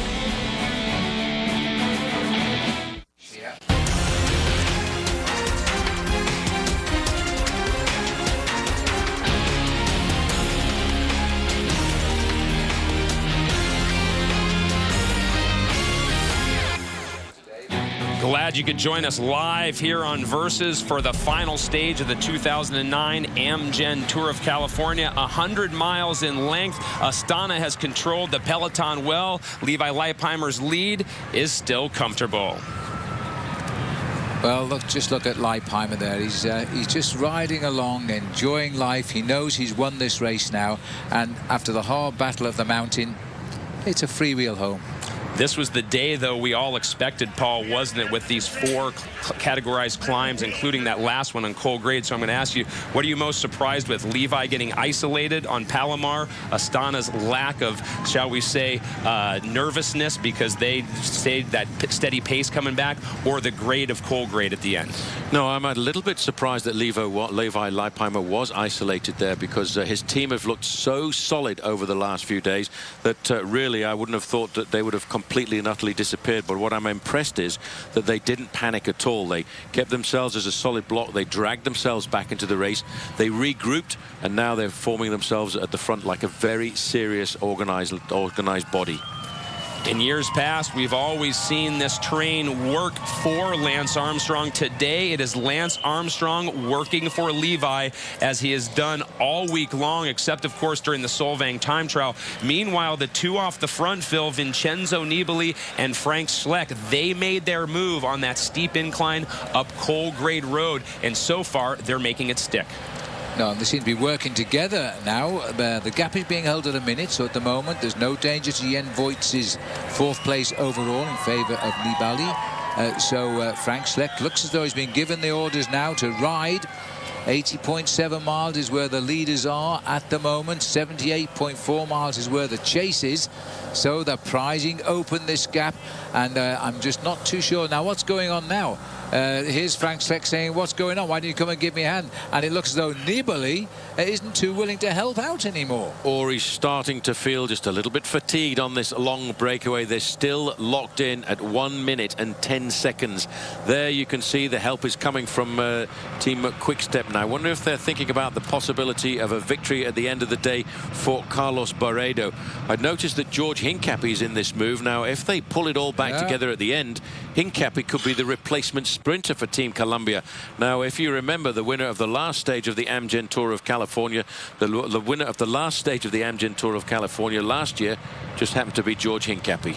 And I think he's smarting a little bit, Phil, isn't he, from yesterday? He felt that he was the marked man in the group, and of course, when you're successful as a guy like Big George, you're always going to be marked to somewhat, but he really felt everyone cued off of him. Not only that, but expected him to do the work to bring those breaks when they happened in the breakaway. Yes, and I think the ride yesterday in Pasadena, it was in dry conditions, and George did give it his best shot. Beaten at the end, finished only 7th. It might be time to move up today, but they've got to do some chasing now, because it looks to me as though Frank Schleck has enjoyed this week here, and he's now found his legs to take back home to Luxembourg. And we might read a lot about him in the next couple of weeks, because he is looking very, very sharp today and extremely strong. He's almost toying with Nibali, I think. He seems to want him along for the ride, then he doesn't, then he does. And I think Nibali is just about on the limit of his ability today. Well, I think he's also trying to probably control the gap and keep the gap at the 1 minute or so mark. He wants to survive off the front end of the main field, but he doesn't want to steal the 4th place of his teammate Jens Voigt. So he's in a very complicated position in the race here this afternoon. But I think, Phil, we've just seen a slight change now, because all of a sudden there's a lot of teams moving up to the front end of the main field, and maybe they're now starting to think about taking over the pace-making themselves. Well, it has to be now or never, because we're running into the last 30 kilometers of the day. And if they don't wrap it up now, it's a very fast finish from now on into Escondido. There's no more climb, mostly level or downhill. So Leipheimer is very, very happy with the situation just now, as he sits there very content. As you mentioned, Phil, over the next 15 kilometers or so, it is extremely fast. It's undulating road around the outskirts of Escondido, and then the last 10 kilometers we plunge down into the city here, and that's where it's going to be extremely fast. What they're actually going to do, guys, is they're going to backtrack on roads that they went towards Mount Palomar on. They'll go back towards Lake Wolford, and that big climb, that second categorized climb as the day, is going to be that fast descent that you mentioned. 60 seconds, that's all it is. You can see the peloton, the whole of the Amgen Tour of California coming down here. These boys have been working the heart out, but frankly, they haven't gone anywhere. No, they've been locked in. I think it's completely controlled by Team Astana at the front end of the peloton. They want to hold it at that 1 minute mark up until the moment when the other guys in this race decide that they want to have a little bit of glory. I've noticed there's 3 riders in there from Garmin Slipstream. They will be thinking about the possibility of a stage victory down towards the end. But it seems to me as if, in fact, one of the teams very concerned about the possibility of victory is Team Quickstep. Let's not forget their big man Tom Boonen abandoned this morning, and they haven't had a stage victory so far. You said that Bonin's looking later on in the year for his big wins. That's the case, but we've already highlighted that no team wants to leave a stage race, Phil, without anything in their back pocket. And they've got 3 or 4 riders here of their surviving 7 riders in this bunch, which is interesting. I've been trying to nail down who they are. We know Carlos Pereira is here because he made the move on the mountain anyway, so he's in the group. And we've got a bunch of around about a total of 40. The best young rider, Kevin Sales, rides is here, and he is a bit of a good finisher in this sort of company. But I think, you know, if he gets down to the sprint, I think we might see George Hincapie take on the rest here. 40 riders left in the race right now, and they might all come together here. Well, I think Frank Schleck now has decided to put the hammer down and try and conserve as much of that moment advantage as possible. It's still Vincenzo Nibali and Frank Schleck out in front, going for the stage win. The peloton 1 minute back. It's been a great job by Astana all day long, keeping it right at 60 seconds, protecting the yellow jersey that Levi has on his shoulders.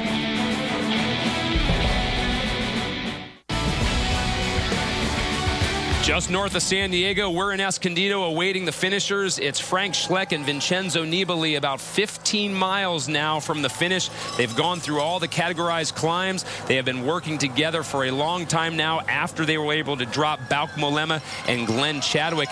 Back in the chasing group, there is the yellow jersey of Levi Leipheimer. He has been protected all day long except for halfway up Palomar. He got shredded and his teammates fell behind, but then on the descent, they all came back. He's now surrounded by 3 teammates. Those are your leaders yet again. We'll show you now a relationship shot as we pull back to exactly the distance that it takes to cover that minute. But while we get a chance, we have to say hello to UCLA Bruin and Portland Trailblazer great Bill Walton, who I understand all week has been watching at home, recuperating from surgery. We're glad you're tuned in, Bill. And I've got to say thanks to your son, Luke Walton, who's provided some great highlights with the LA Lakers so far this season.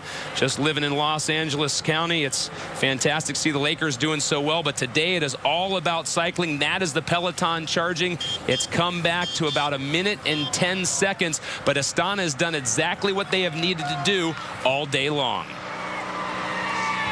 Good tempo riding here as we go back into the field. And just looking to the right there, we've got Andy Schleck Tommy Danielson is down there. Gorman, the Slipstream, have had a very, very good race. They got that great win, don't forget, when Levi Leipheimer took over the race lead. Tom Peterson got the stage win. This man here, Dave Zabriskie, is looking now to finish second overall, 36 seconds behind at Levi Leipheimer. Zabriskie, for me, looks very comfortable and confident with the position that he's sitting in the overall standings at the Amgen Tour of California. And I'm sure that if it all does come back together in the end, once we get into the town of Escondido, you will see a late-minute tack coming from Dave Zabriskie, because if he can get himself 10 or 15 seconds off the front end of the main field, they would have a hard time pulling him back. Well, Paul's right, Phil. It's basically a 6.8 kilometer time trial once we come off Lake Wolford Road in that descent. So we saw how well Zabriskie was able to do in Solvang. If he can find a way to break away, he does only need, actually, right, guys, 26 seconds, because he'll get a 10-second time bonus at the end.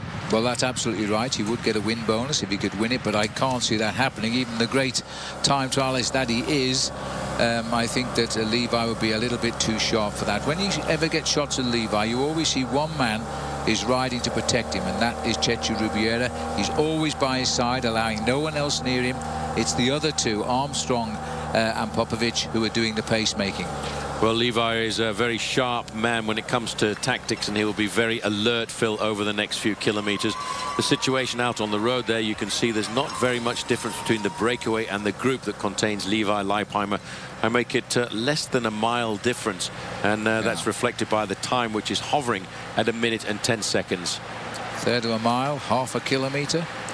And that's all it is, almost a blanket across the race as it runs down towards the finish. Time running out for everybody. George Hincapie would now just love it all to close down, and then he would just start to negotiate how he might be winning the stage. Just in front of him there at the moment is Rory Sutherland. Haven't seen too much of Rory for the Ouch team. He's an Australian. There he is there, 1:02. But he also is a very strong time trial rider. Mickey Rogers just sitting behind George Hincapie there. I'm sure those two will combine their forces together if they were able to catch the two-man leading group, because George Hincapie, I think, now will be just thinking about getting a slight amount of revenge on his defeat of yesterday into Pasadena. And also, Paul, I've just noticed Pedro Arillo is here. We saw the sprint he put in the other day. That is a dangerous man, because he is a Spanish rider on the team who is a very good lead-out man for Oscar Freire, who we know is going to miss out the early part of his Classics campaign, having left the Tour of California with 2 broken ribs. Continuing to watch our leaders, Frank Schleck, 11 career wins, including that great win in 2006 up Alpe d'Huez, closely followed by Vincenzo Nibali, 15th at the Olympic Games last year in Beijing in the time trial, showing he's got some absolute speed when he needs to. Well, Floyd Landis still in this group too, number 101, so he'll be pleased with the way his form has turned all week. He's now up with a very select group of bike riders here. And Glenn Chadwick, the breakaway exponent earlier, is just in front of Floyd at the moment. I'm just thinking about that breakaway, Paul. They're going absolutely nowhere, but the bunch is not closing in. They're holding them. And every time they go up there, all the work is being done. Not by Frank Schleck now. We've got a change at the front. They're sharing. They're sharing the pacemaking at the front end of the main field. And if they want to survive off the front end of this pack, they need to work together. They need to, even if they think they may well lose the stage, you've really got to dig in deep at a situation like this, because if they start playing around and becoming tactical, that 1 minute will get wiped away very quickly.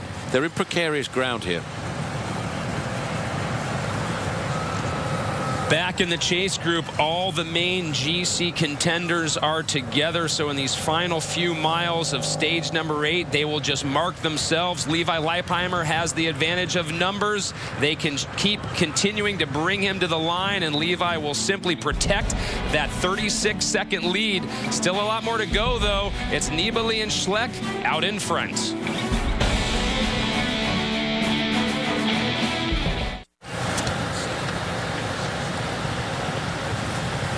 Here we go. They're going along Lake Wolford yet again, this time back towards Escondido. They call it the Race to the Sun. It's the 67th edition of Paris-Nice on Versus. The top riders in the world head overseas for the grueling 8-stage race. Paris-Nice, March 8th at 5 Eastern, right here on Versus.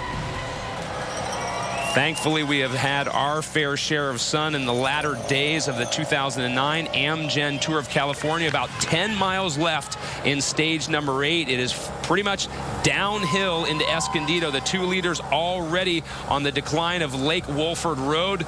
The chasing peloton, that elite group of racers, is within a minute still, but it's Vincenzo Nibali and Frank Schleck still working very well together. The dilemma for Frank Schleck, how much does he work for Vincenzo Nibali to help him get this gap? Because Nibali 2 minutes and 21 seconds down on Levi Leipheimer, but he's only a minute and 11 seconds down on Jens Voigt, who obviously is at near the top of the GC standings at the moment in 4th. A lot of great speed on this downhill. This was the hill that they climbed about 20 miles into the stage. So they know this real estate, albeit they were going a lot slower uphill than they are as they head towards the finish. We promised you big crowds by the end of the day. We've already told you that Jim Burrell, the race director of the Amgen Tour of California, has told us this is the largest crowd to ever witness a stage race in the United States. Over 2 million spectators out on the road. That doesn't include the people watching at home here in the United States or the people watching in over 90 countries around the world. Unequivocally, this has been the greatest success in terms of stage racing in the United States, and you can bet that Amgen plans to build on it as they head into the future. But the crowd getting whipped into a frenzy as they await the riders. There will be a winner on the line for the stage, and then of course the GC, Levi Leipheimer hopes, stays on his shoulders. His team has done everything to protect it today.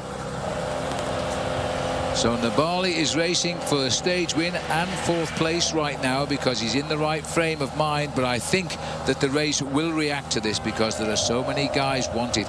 That's a tap on the back there from Frank Schleck, I think, to say, can you just slow down on descent? I'm having a bit of a problem keeping up.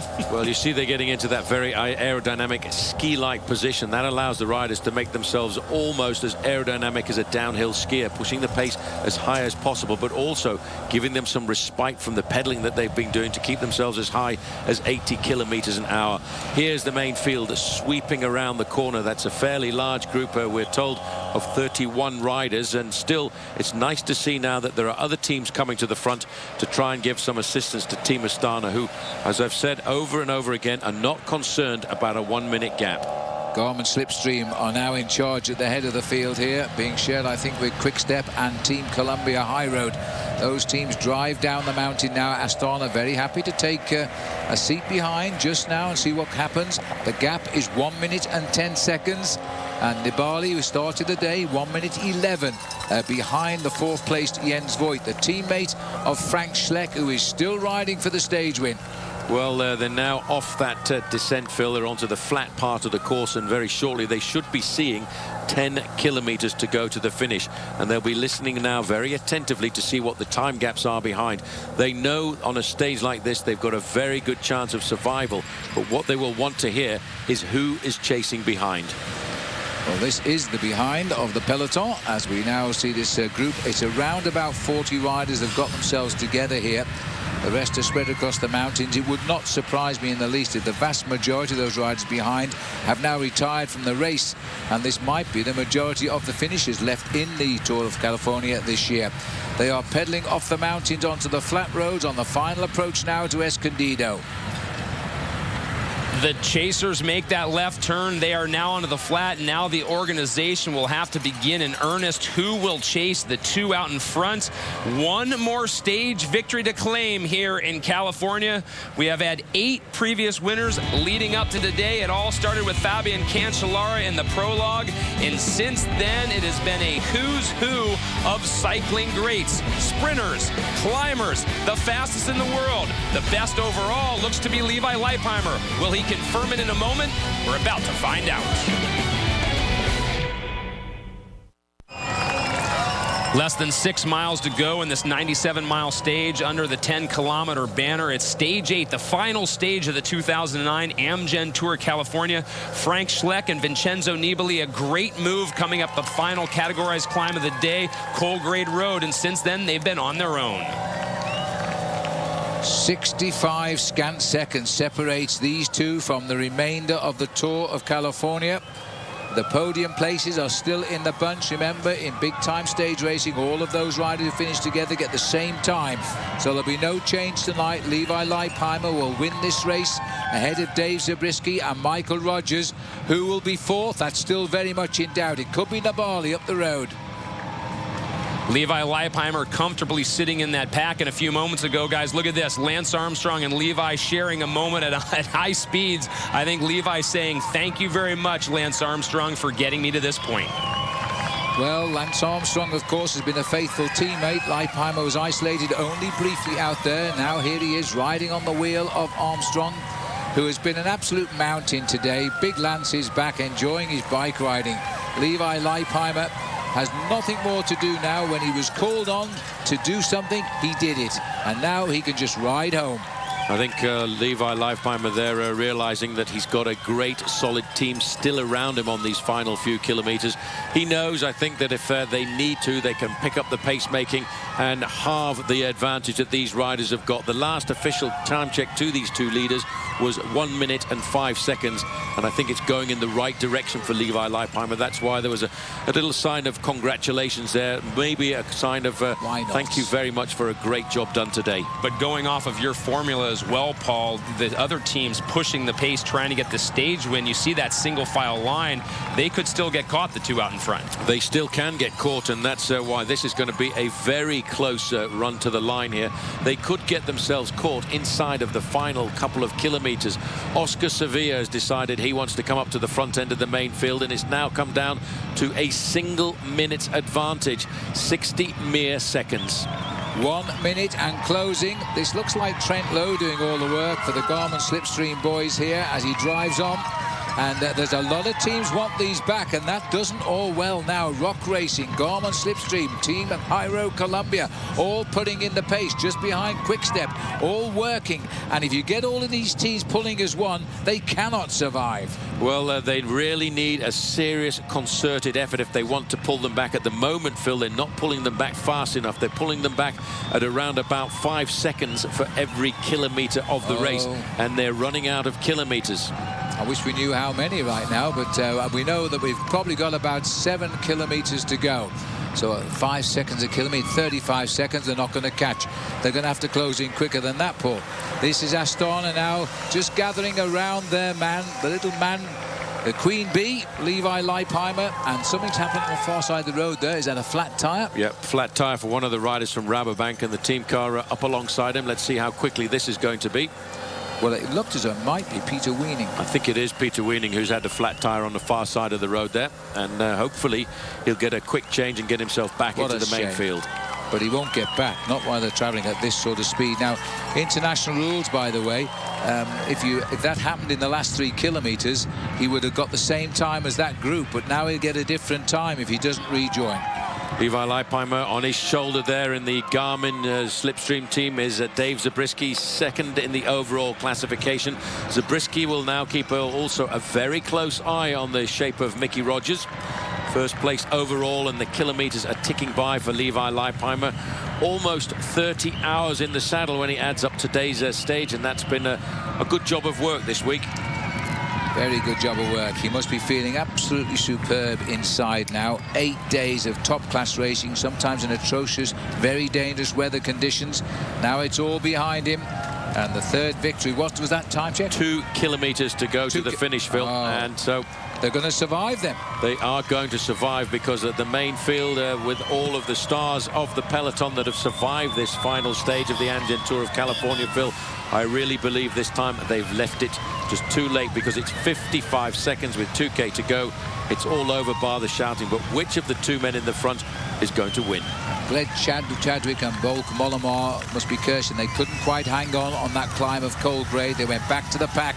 These two pushed on, and we're now in the streets of Escondido. Beautiful. There's the kilometre across the road ahead now. Nibali has suddenly found he's got fresh legs here. He's racing for 4th place as well. That will decide on where the peloton finish across the line, because he will get a bonus, either a win or 2nd place today. Frank Schleck sitting in second position. Now, I have to say I'm going to tip Frank Schleck for the win here this afternoon, but Nibali has got the bit between his teeth. They've had a little bit of a ding-dong battle, these two riders, between each other, but really Nibali is riding here, Phil, for the time on the stage, which is why I give the advantage to Frank Schleck.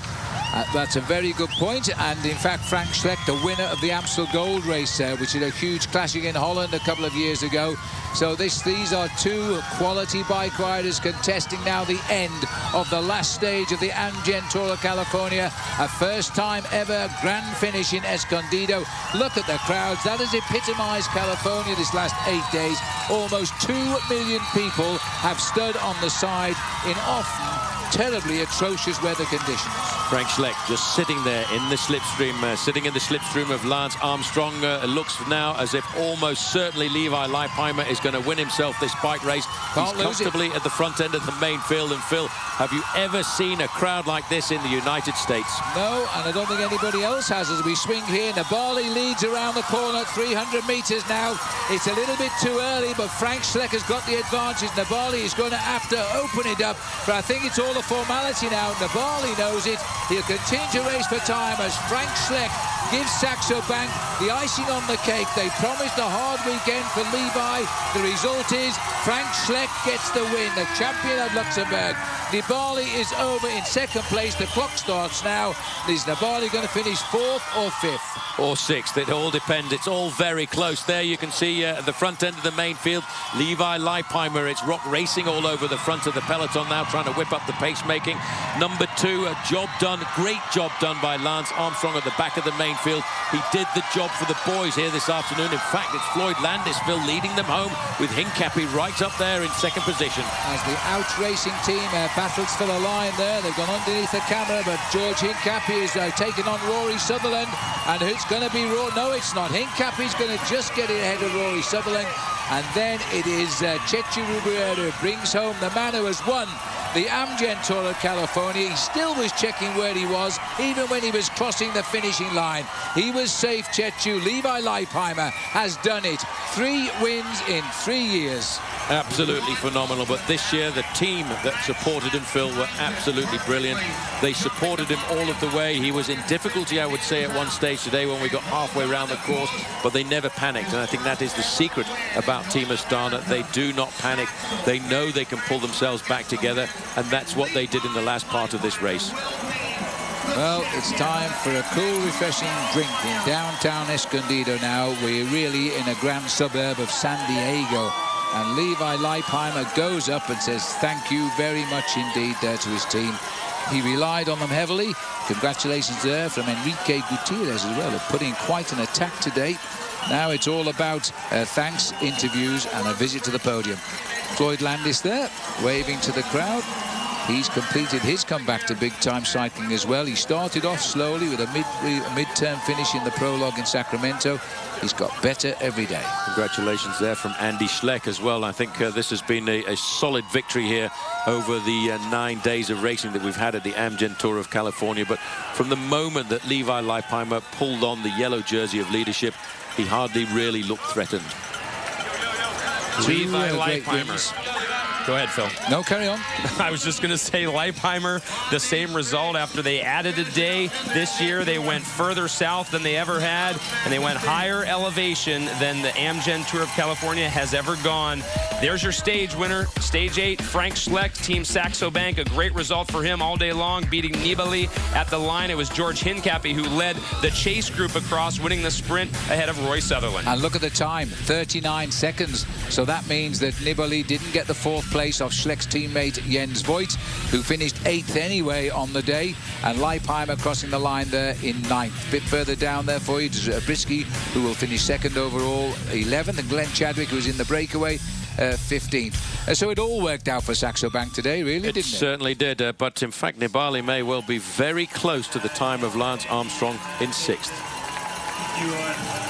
Everybody a kiss for his wife, Odessa. When we come back, we are going to wrap everything up here in San Diego. The town of Escondido has served as the backdrop for Levi Leipheimer's celebration He and Team Astana have done it. Leipheimer for the 3rd year in a row, showing that he is by far the strongest here in February. It is official.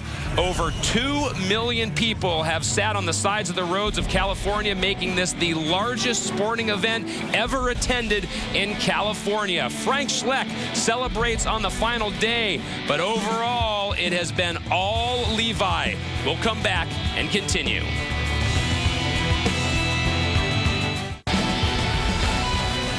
As Phil mentioned earlier, Frank Schleck has won the Amstel Gold Race. He's won a tour of the he won a stage of the Tour de France, and now he wins a stage here at the Amgen Tour of California. As we said, going to break, over 2 million spectators have shown up on the side of the road for the Amgen Tour of California, making it the largest attended event ever in the state of California. Yet another accolade for the organizers, but the accolades now belong to the riders, guys. Yes, well, there's the big, all the public now waiting for the moment when they will welcome on stage all of the winners overall and, of course, the prize winners of the day. As the media here has turned out in number, as they did in Australia, to see Lance Armstrong make his return. This incredibly popular cyclist. They've all got their Lance fan yellow boards all holding to wave should they get to see Lance on the podium. I don't see why they should see Lance on the podium today, but you never know. Well, I think we might see him on the podium today because I have a funny feeling that Team Astana might have won themselves the team prize, which is something they will be quite pleased with. Yeah, that's a good point. They've been leading the team. They'll all have been given the same time to go, so you're right. They'll have gone out as team winners, so the whole team will be up there. Fittingly enough, they are the best team.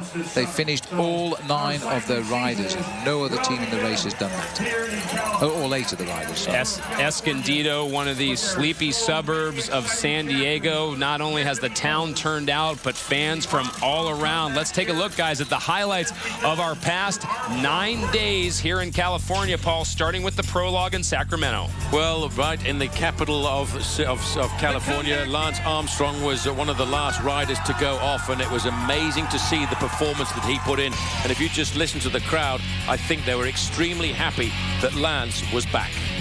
They most certainly were, and he turned in a very good time trial for his return. It wasn't to be amongst the leaders. This is the determined face on Levi Leipheimer. He just launched himself out of that start house. This is a man who could already see Escondido, and he was turning out the time and the style. Yes, it wasn't to be as good as the man that would win the day, but he would only just miss the top by a couple of seconds.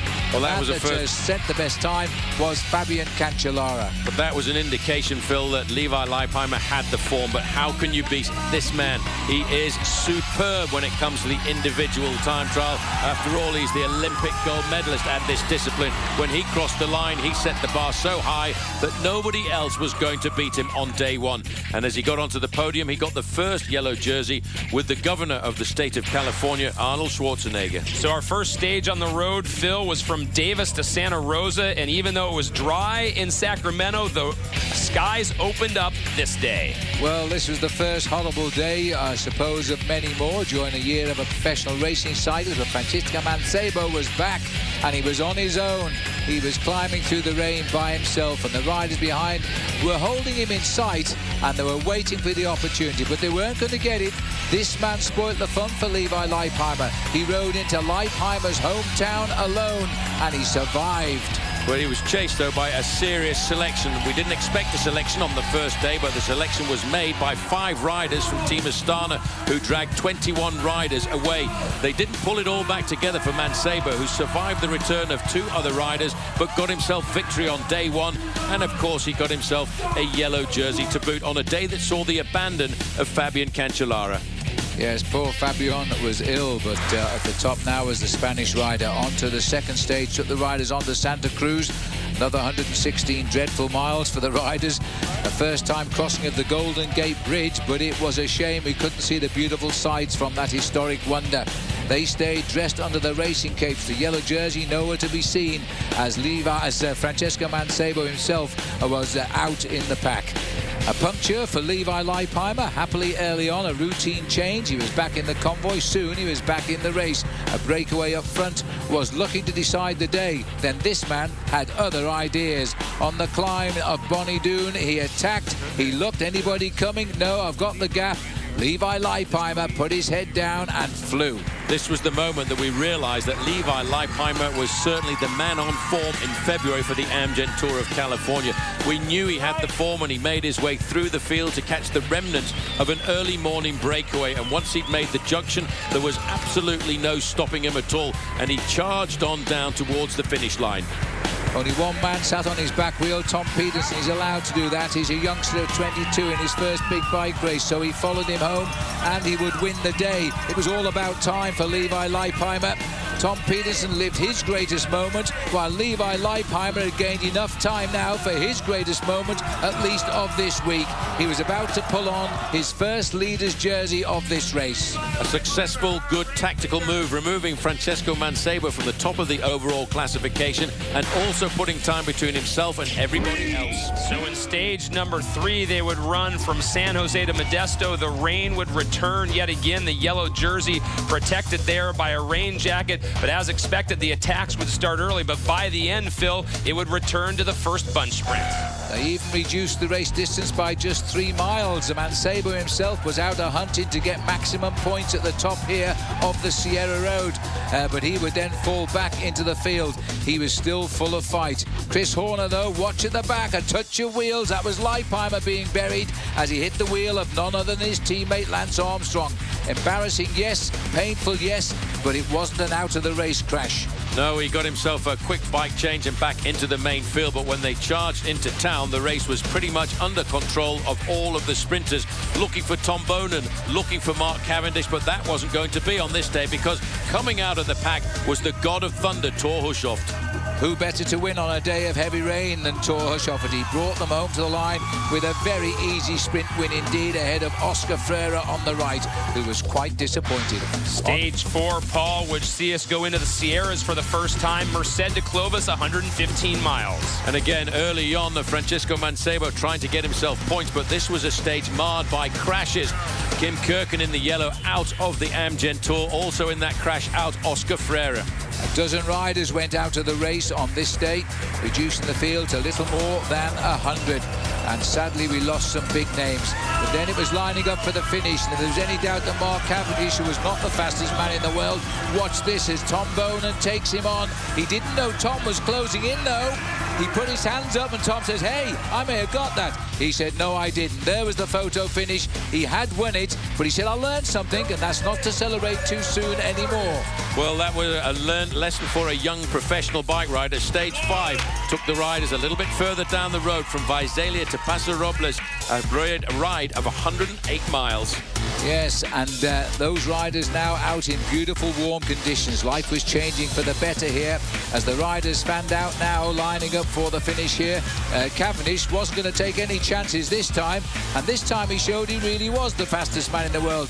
Taken to the front by Mark Renshaw and then launched into orbit. As he makes the run, he was giving a perfect lead out to Tom Bonen, but this was proving that Tom Bonen simply isn't fast enough on a one-on-one, and Cavendish hits the line again.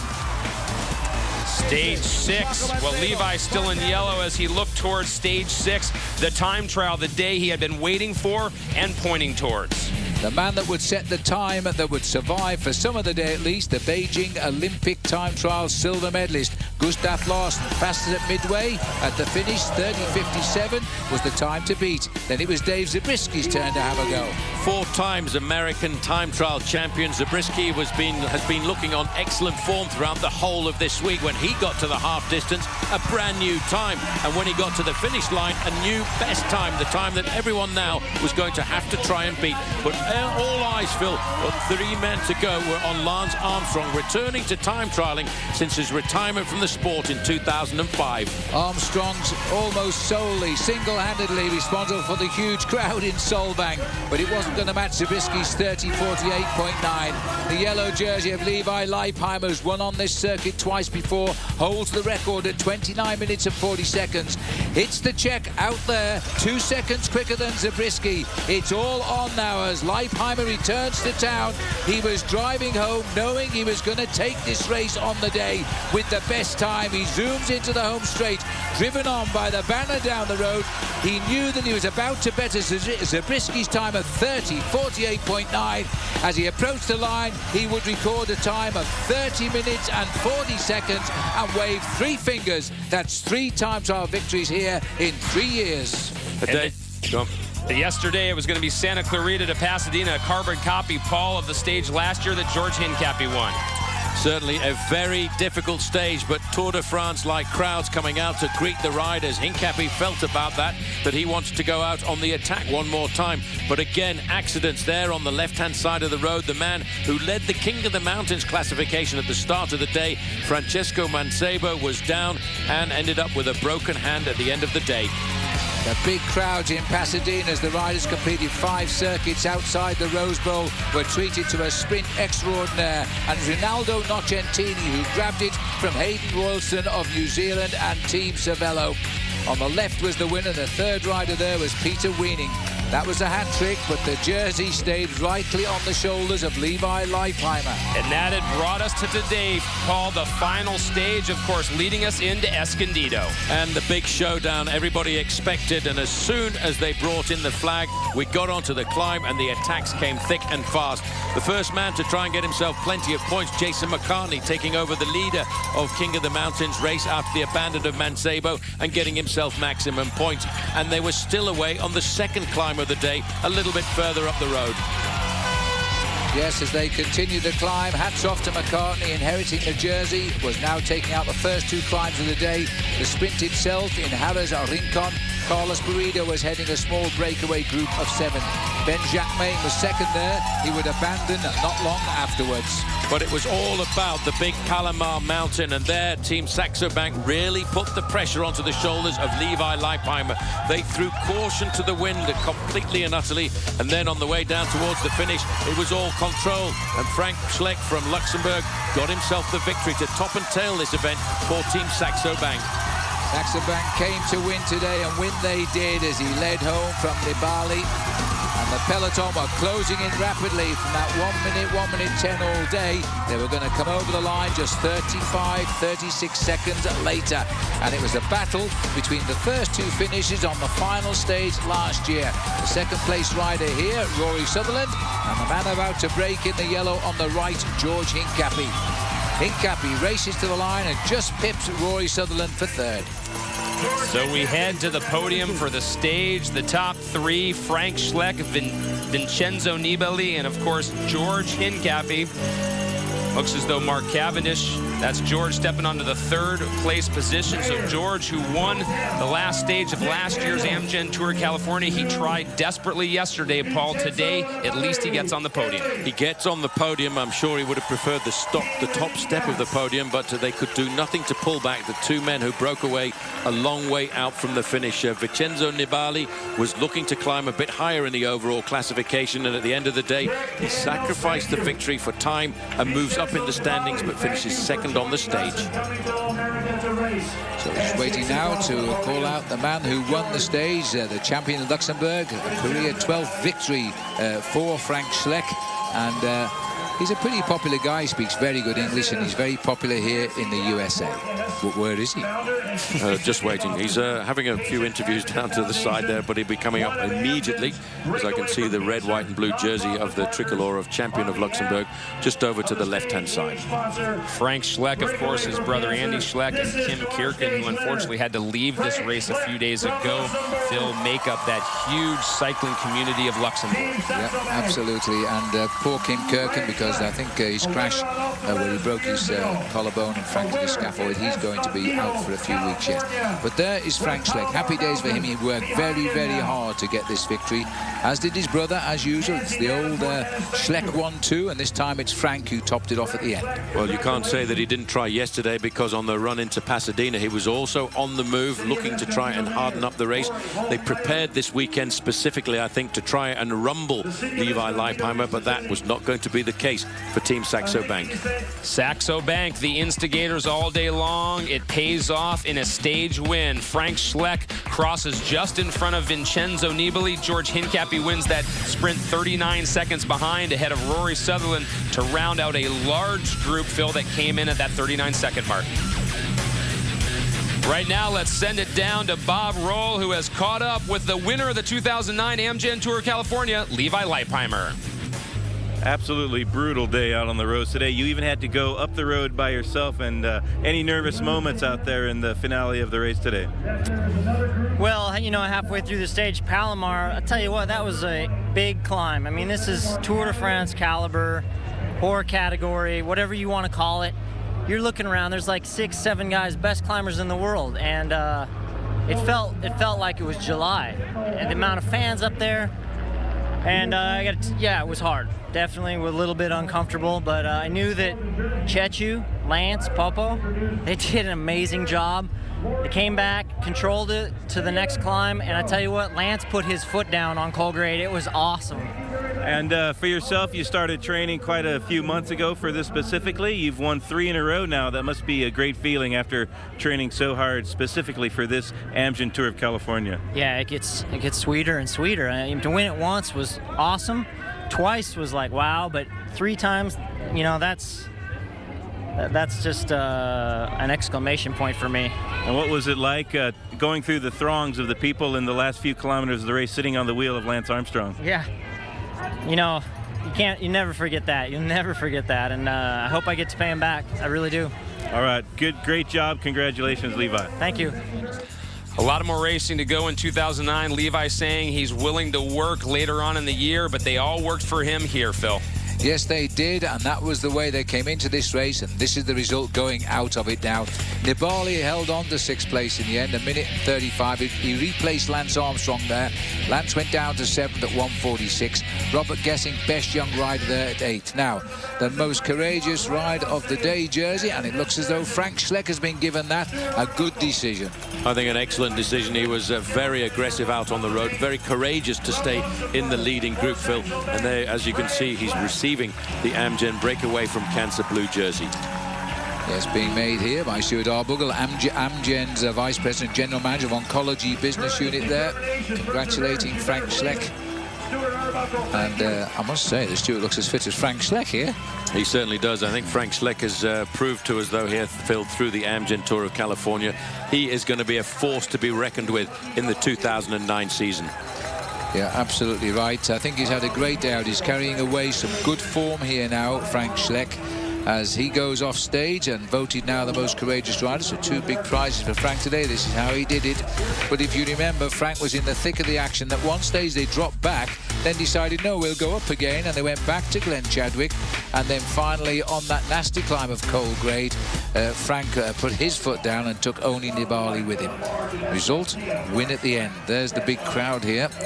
Another long traffic jam. I never thought we'd sit in traffic jams like the Tour de France at the Tour of California, but last night, going down to the finish, we were in traffic jams for 3 hours. That was 2 days in a row, because coming out of Solvang was no picnic either, was it, Paul? No, it certainly wasn't, but I tell you what, the crowd have really warmed to this event. Amazing to think that a bicycle race can get more spectators than any other sporting event in the state of California. The Golden State, known for a number of great things, now without question the Amgen Tour California on the map as we await Robert Gessing coming onto the stage for the best young riders jersey. And it throws you off a little bit, doesn't it? Because Gessing is on the Rabobank team, and it's a Rabobank sponsored jersey. And of course, he's winning it for the 3rd year in succession, as Phil has said on a number of occasions throughout this Amgen Tour of California. This guy never gets old. He can't do it again because he's just reached the maximum. Well, he just never gets old, does he? But there we are. He gets a prize of $5,000, a 3rd year in succession. While Leipheimer wins the race for 3 years, Gessing has been his bridesmaid, if you like, winning this for 3 years. You guys might have to nickname him Peter Pan for the rest of the year. They just won't let him grow up, will they? Absolutely not, but I tell you what, watch out for this guy in the future, because when he starts to mature and gets a little bit older and stronger, he's going to be a Tour de France man. Definitely, definitely. Let's have a look at how Gessing got on in his Tour of California here. Young man out of the start house here in the time trial. It's Solvang. He just loves this race, and it sets him off, he hopes, for a great year ahead. very good tactician. Tell me a Dutchman that doesn't know how to race a bike, Paul. They're all clever bike riders, aren't they? They certainly are. They're great tacticians, and that's why he's got himself once again to the top of that competition.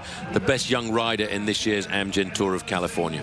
Gesick, no stranger to success outside of California. He led Paris-Nice for a few days last year, ended up finishing 4th on GC, also 4th GC, Phil, at the Dauphiné Libéré. As we see now Mark Cavendish come on, he will get the final Herbalife points jersey. He's very, very happy too. He took the lead here after his second stage win, and now he's hung on without having really scored again since, because the mountains have been a bit high. Well, he had to survive, and that's the tough thing when you're a sprinter, Phil. You have a great deal of difficulty, or sometimes even an allergy to the high mountains, but you have to survive. You have to stay in the bike race, and that's what Mark Cavendish has done today. And it would have been a long, lonely ride, I would have to say, for him over Palomar Mountain on the way down to Escondido. Yes, he gets the Herbalife points jersey here, but he's thinking, of course, of the green jersey for the Tour de France, and this was a good rehearsal to get to the finish in Escondido, because he's got to get to Paris over the Pyrenees to win it there.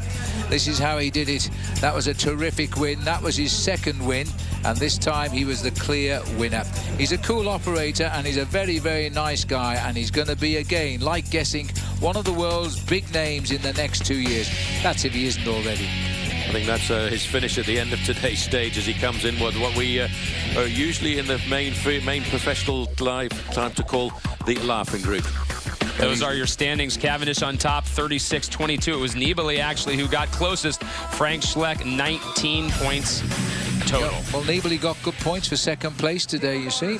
So I think next up we should see the Californian Tourism King of the Mountains competition, which is the red jersey. And Jason McCartney here was always lying second in this competition because of Mancebo, when they were on the long breakaway together on that very wet Sunday in the Tour a week ago. And he inherited last night when Mancebo crashed out, but he's been a good leader. He won the first 2 climbs today. Saxo Banks had a good day out, and now he rightly takes the first prize here again, $5,000 as King of the Mountains. Well, he's battled for that, and he battled out today to do pride to that jersey on the open road, and certainly he and his team, I have to say, were phenomenal over this last weekend of racing. There you can see he got the jersey after the abandon of Francesco Mancebo, riding alongside Levi Leipheimer, but knowing he needed to defend it on what was a very difficult final day of racing. Yes, defended he did too. Proud to wear the leader's jersey of any competition, but you want to prove you really are the best if you're wearing it, and I think he did just that. At the end of the day, a 17-point advantage over Tyler Hamilton. Serge Powell, who came good in the last 3 days of this race, he finished 3rd. Leipheimer himself, you must be near the lead in the King of the Mountains if you win the Tour. He's finished 4th, and Mollema in 5th place there. Dear me, there's an awful lot of people come out of the coffee shop. Well, I think the coffee shop's probably full, Phil. That's why they've all come out into the street here for an incredible celebration. It really has been remarkable, despite the fact that the first couple of days here at the Amgen Tour of California, it wasn't the best California weather that we are used to. But since the weather came back, the crowds have absolutely multiplied. What they're waiting for are for all 5 jerseys to come out on stage together. We've highlighted them all for you, of course, culminating. There he is, Levi Leipheimer. He will get the final yellow, and as we've said already, for the 3rd year in a row, this man pockets the money as well as the accolades. Well, he takes the final yellow jersey, and a big check is about to come his way here, as he now looks at that with pride. And I think Joe Miletich here, the Senior Vice President, Research and Development of Amgen, is the man giving the jersey to the overall winner for the 3rd year in succession. Well, Levi Leipheimer, I have to say, Phil, would have been under a lot of pressure. When you've won a race on 2 occasions in the past and you're trying to win it for a 3rd, you've got a big number on your bag, a big sticker that everybody is looking at. They will all have been looking at Levi Leipheimer saying, this guy wants to win. We will base our race on him. But nobody could match him on stage 2 when he flew the coupe and really left everybody, all of his rivals, trailing. It didn't matter, the best laid plans for all these teams. We take a look back at how it all started, Phil. It was the prologue, but then it really was stage number 2 when Levi took off. The look, the attack, the pride, say it all here for Levi Leipheimer. Big moments, the 3 fingers that got him his 3rd time trial victory. Claims the roads of Solvang once again as he continued to improve As always, this race won by second, no exception. The chase home today, that's Levi in the middle. Chechu looks around, makes sure he's still safe. And Lance Armstrong congratulates Levi. They've done it again. Let's have a look at the overall standings. Levi Leipheimer on top. Zabriskie couldn't close it all on the final day. He finishes 36 seconds back. Michael Rogers-Paul rounds out the podium. Yes, Jens Voigt was solid there in 4th place and was always a threat, I have to say, on today's stage. Thomas Lovquist in 5th place, but looking just a little bit further down, that ride by Vincenzo Nibali did move him up in the overall standings to 6th, dislodging Lance Armstrong down into 7th place. I'm not sure that Lance, though, will be too concerned about that. Not at all. Armstrong's mate, Rubiera, there in 10th place. Kevin Saildrives, 11th, second young rider, Kevin. Oscar Sevilla, despite his bad back, it's better. He's finishing in 13th. Top 20 completed by Enrique Gutierrez. Gutierrez tried to get away earlier today, but he was brought back to that group. Well, the man who finished second from Garmin Slipstream, David Zabriskie, is with Bob. Dave Zabriskie at the end, a great ride. How hard was today's stage, and after especially a week of hard racing? Today was a very difficult stage as promised in the profile, and just really got to say thanks to my team. They really helped me all week long, and this result is a part of teamwork. Did you get any course reports from Floyd Landis before the race started? Floyd and I used to drive to the bottom of Palomar and do it. It's a lot easier with some riding beforehand. But yeah, he's a good guy. And you had a fantastic time trial, one of the best that you've had in quite a while. Does that bode well for the rest of this year? Yeah, for sure. I'm definitely at a higher level than I have been the past few years. Last year I was coming into some good form right when I had the accident and fractured my back. So it's nice to be back and have a good result and good feelings with my body.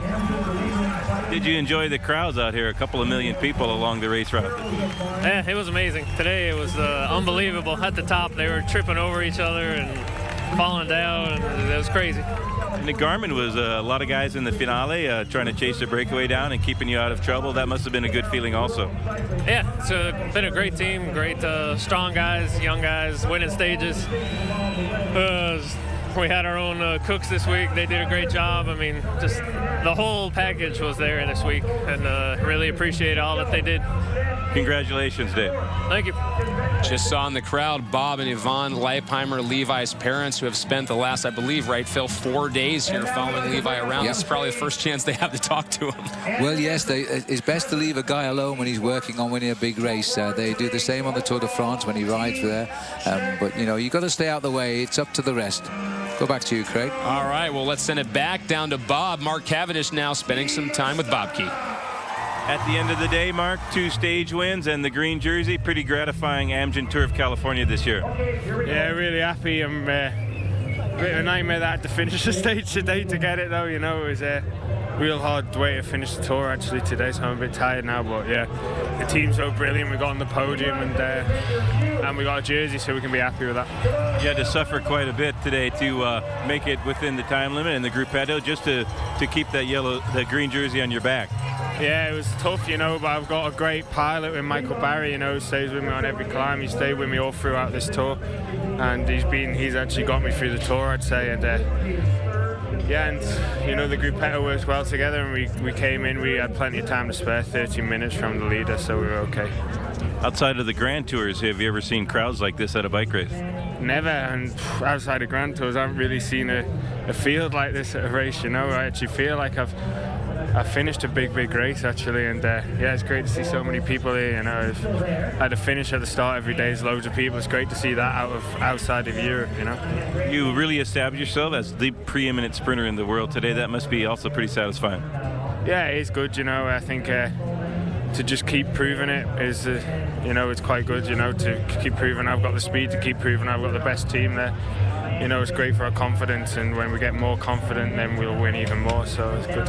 Is it important for you to win these stages in order for the team to have confidence and continue to do the work in the finale? Oh, absolutely, you know, it shows how diverse we are of a team, that we can win stages and we can go for GC, so when you can have that in the team, you've got lots of different plans you can go with, and that's what works well for us. So. Well, great congratulations and continued good luck, Mark. Thanks, Bob. Cycling is not an event where you rest on your laurels, and as predicted, Phil, the team competition goes now to Astana. It does indeed, and they're the only team to bring home every man that started in Sacramento, led here by Lance Armstrong, who again has brought the solidarity into this squad. Well, I think the important thing to notice about this team is it is really the best stage race team in the world. You know, they've won the last 3 Grand Tours that they've participated in. The Tour de France, the Tour of Italy last year. They skipped the Tour de France last year, but they won themselves the Vuelta a España, and they're setting themselves up for a fantastic season here. What a shot that is, as Levi Leipheimer said himself, Phil. What the return of Lance Armstrong does is it has elevated everything. It's elevated the expectation, but it's also elevated the fun that this team has. Yeah, they had a big team talk on the way here today, and the morale was sky high when they went out fighting this morning. And I think that was the word. They were isolated. They did show a little bit of a few cracks in their armor, but they came out because like Levi is on such great form, he could handle it on his own when necessary. When he didn't have to waste his energy, there's plenty of boys there. They're going to run out of champagne here. There's a few extra bottles around the back, I believe. Okay, that's good. Well, it doesn't have sting in the eyes. Oh, it does you can't see now, you see. After 8 days out on the road, Levi better be careful. It's not going to take much of that champagne. That's right. Lance doing an interview now, of course, with the crowd out there, which still, Paul, continues to wait with bated breath. No one is leaving. Nobody's leaving, and you don't actually see that very often at all. I think everybody had done the calculations. They knew that Lance Armstrong was going to come up with his Team Astana, and they wanted to witness that, and I think that's why so many people have turned out this week, as they did in the Tour Down Under in January. They wanted to see a great champion. They saw a great champion in Australia, and they've seen one here too. Phil, you're headed to the San Diego Zoo tomorrow. You might not be able to get out tonight, even just the 15 miles you need to go. I'll be there. I'm looking forward very much to my day in probably the world's most famous zoo. Well, these athletes are looking forward to a day off. Paul, a serious question. With all the work that these guys have put in, how many days will these guys take off before they start training again? Probably just to travel home, and they'll start again on Tuesday or Wednesday. You know, at this level of the sport, there are not very many days off throughout the year. Maybe 15 days at the end of the season, around about October, November time. Then it's back in the saddle and back getting ready. And as soon as they can, some of them, if they don't leave California tomorrow, will go out for a bike ride. If they've got a late plane tomorrow back to Europe, they will go out for a couple of hours ride in the morning just to loosen up those legs. Case in point, Phil, I remember before Lance retired, he had one of those famous commercials he did where he said, "What am I doing? I'm on the bike. What are you doing?" Yes, indeed. I remember David Miller ringing him up once on Christmas Day, and Lance was out training, and David felt very bad about it because he wasn't. No, that's why he's so good. He's a completely dedicated top athlete. Now, the fun and games now, they make a nice couple, don't they? Unbelievable. You see those flashes, those don't adjust your set, by the way, because those are the flashes of the still photographers trying to get the shots there of Lance Armstrong and, of course, of Levi Leipheimer, the winner of the 2009 Amgen Tour. Well, we've talked a lot about the return of Lance. We'll talk in a moment about something else as we show you Astana. I'm still going to ask you, Phil, let's talk about the return of Johan Bernil, the mastermind behind this team. Yes, he must be living a dream too, because he did not know Lance was going to come back till Lance says, "Hey, I think I'll race again," and that was the start of the whole thing. Anyway, Astana wins today. And Bob Roll has the man himself, Lance Armstrong. A really hard stage today, Lance. Anything but a foregone conclusion for Levi, your teammate, to win the stage race. Talk about the finale and how much work you guys had to do to keep him in the jersey. Yeah, well, I think the only stressful moment was over the top when he was up in that front group, and he was obviously isolated because he had a couple Saxo banks, couple slipstreams, and so that you never know what happens there. Chechu and I and Popo came back together with him, and then you just ride the controlled tempo, and we weren't concerned with the group in front, but you don't want anybody else to attack you from behind, so you just try to keep it together. But it's tough day. And a very hard tour for a week. That was really tough for the guys. Oh, I think if you consider what all these 9 days saw with the weather in the beginning, the tough stages in the middle, and then to finish on a stage like this on Palomar, packed it in. And looking forward to the Giro and the Tour de France later in the summer.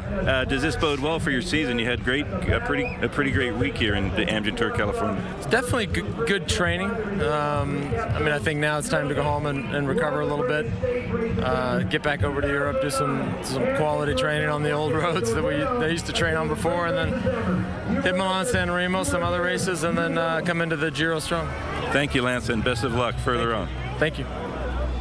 Not the last we have heard from Lance Armstrong, Phil, by any stretch of the measure. No, he's like a teenager. He's looking forward to a season. He's not a man of 37. I think I'd like to see his birth certificate. He's bated breath here, heading towards the Tour of Italy, and I think he really wants to win that race.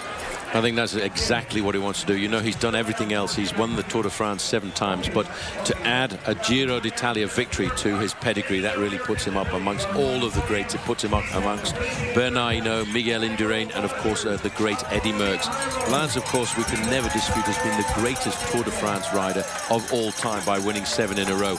But if he can add a Giro d'Italia victory to that, that will be phenomenal.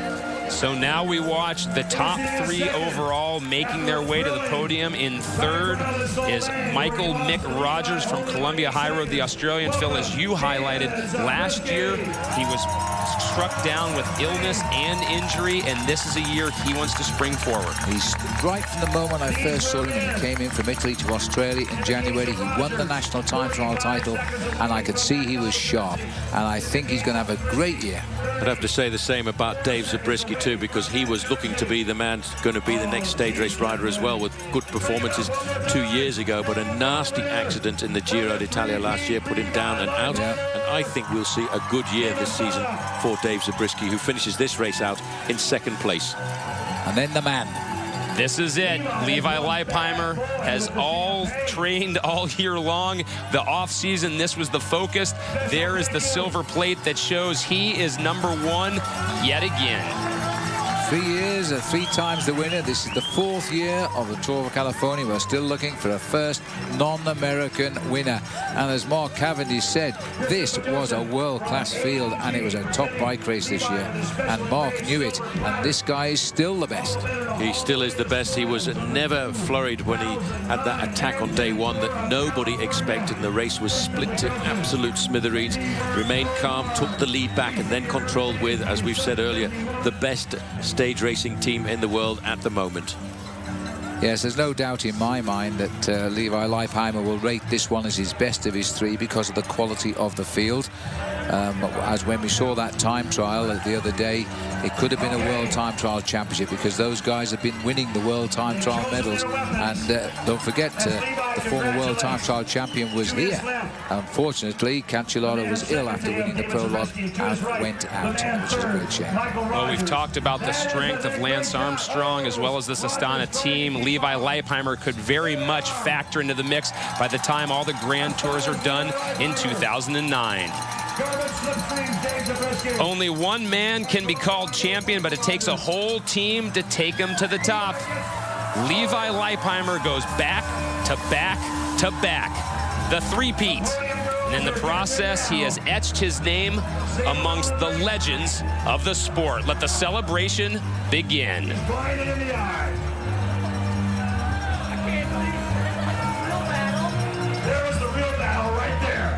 All smiles for Leipheimer. The champagne will continue to flow. We will check in with Leipheimer again soon enough. He tries to open that bottle, but is not going to spray for him. That's probably the only thing that's gone wrong for Leipheimer all week long, aside from that little crash that he hinted at. Big hug for DZ, his good friend Dave Zabriskie. This isn't the last we've heard from Levi. 136 men towed the line over a week ago to prove who was the best. The greatest field ever assembled on U.S. soil lived up to expectations. Add in a little excitement, compliments of Mother Nature, and you had a recipe for 9 days of non-stop drama. The peloton welcomed back familiar faces. And even though the goals for each were unique, the end result was a chance for over 2 million fans to see their heroes. We hope this week has whetted your appetite for all the great cycling in 2009.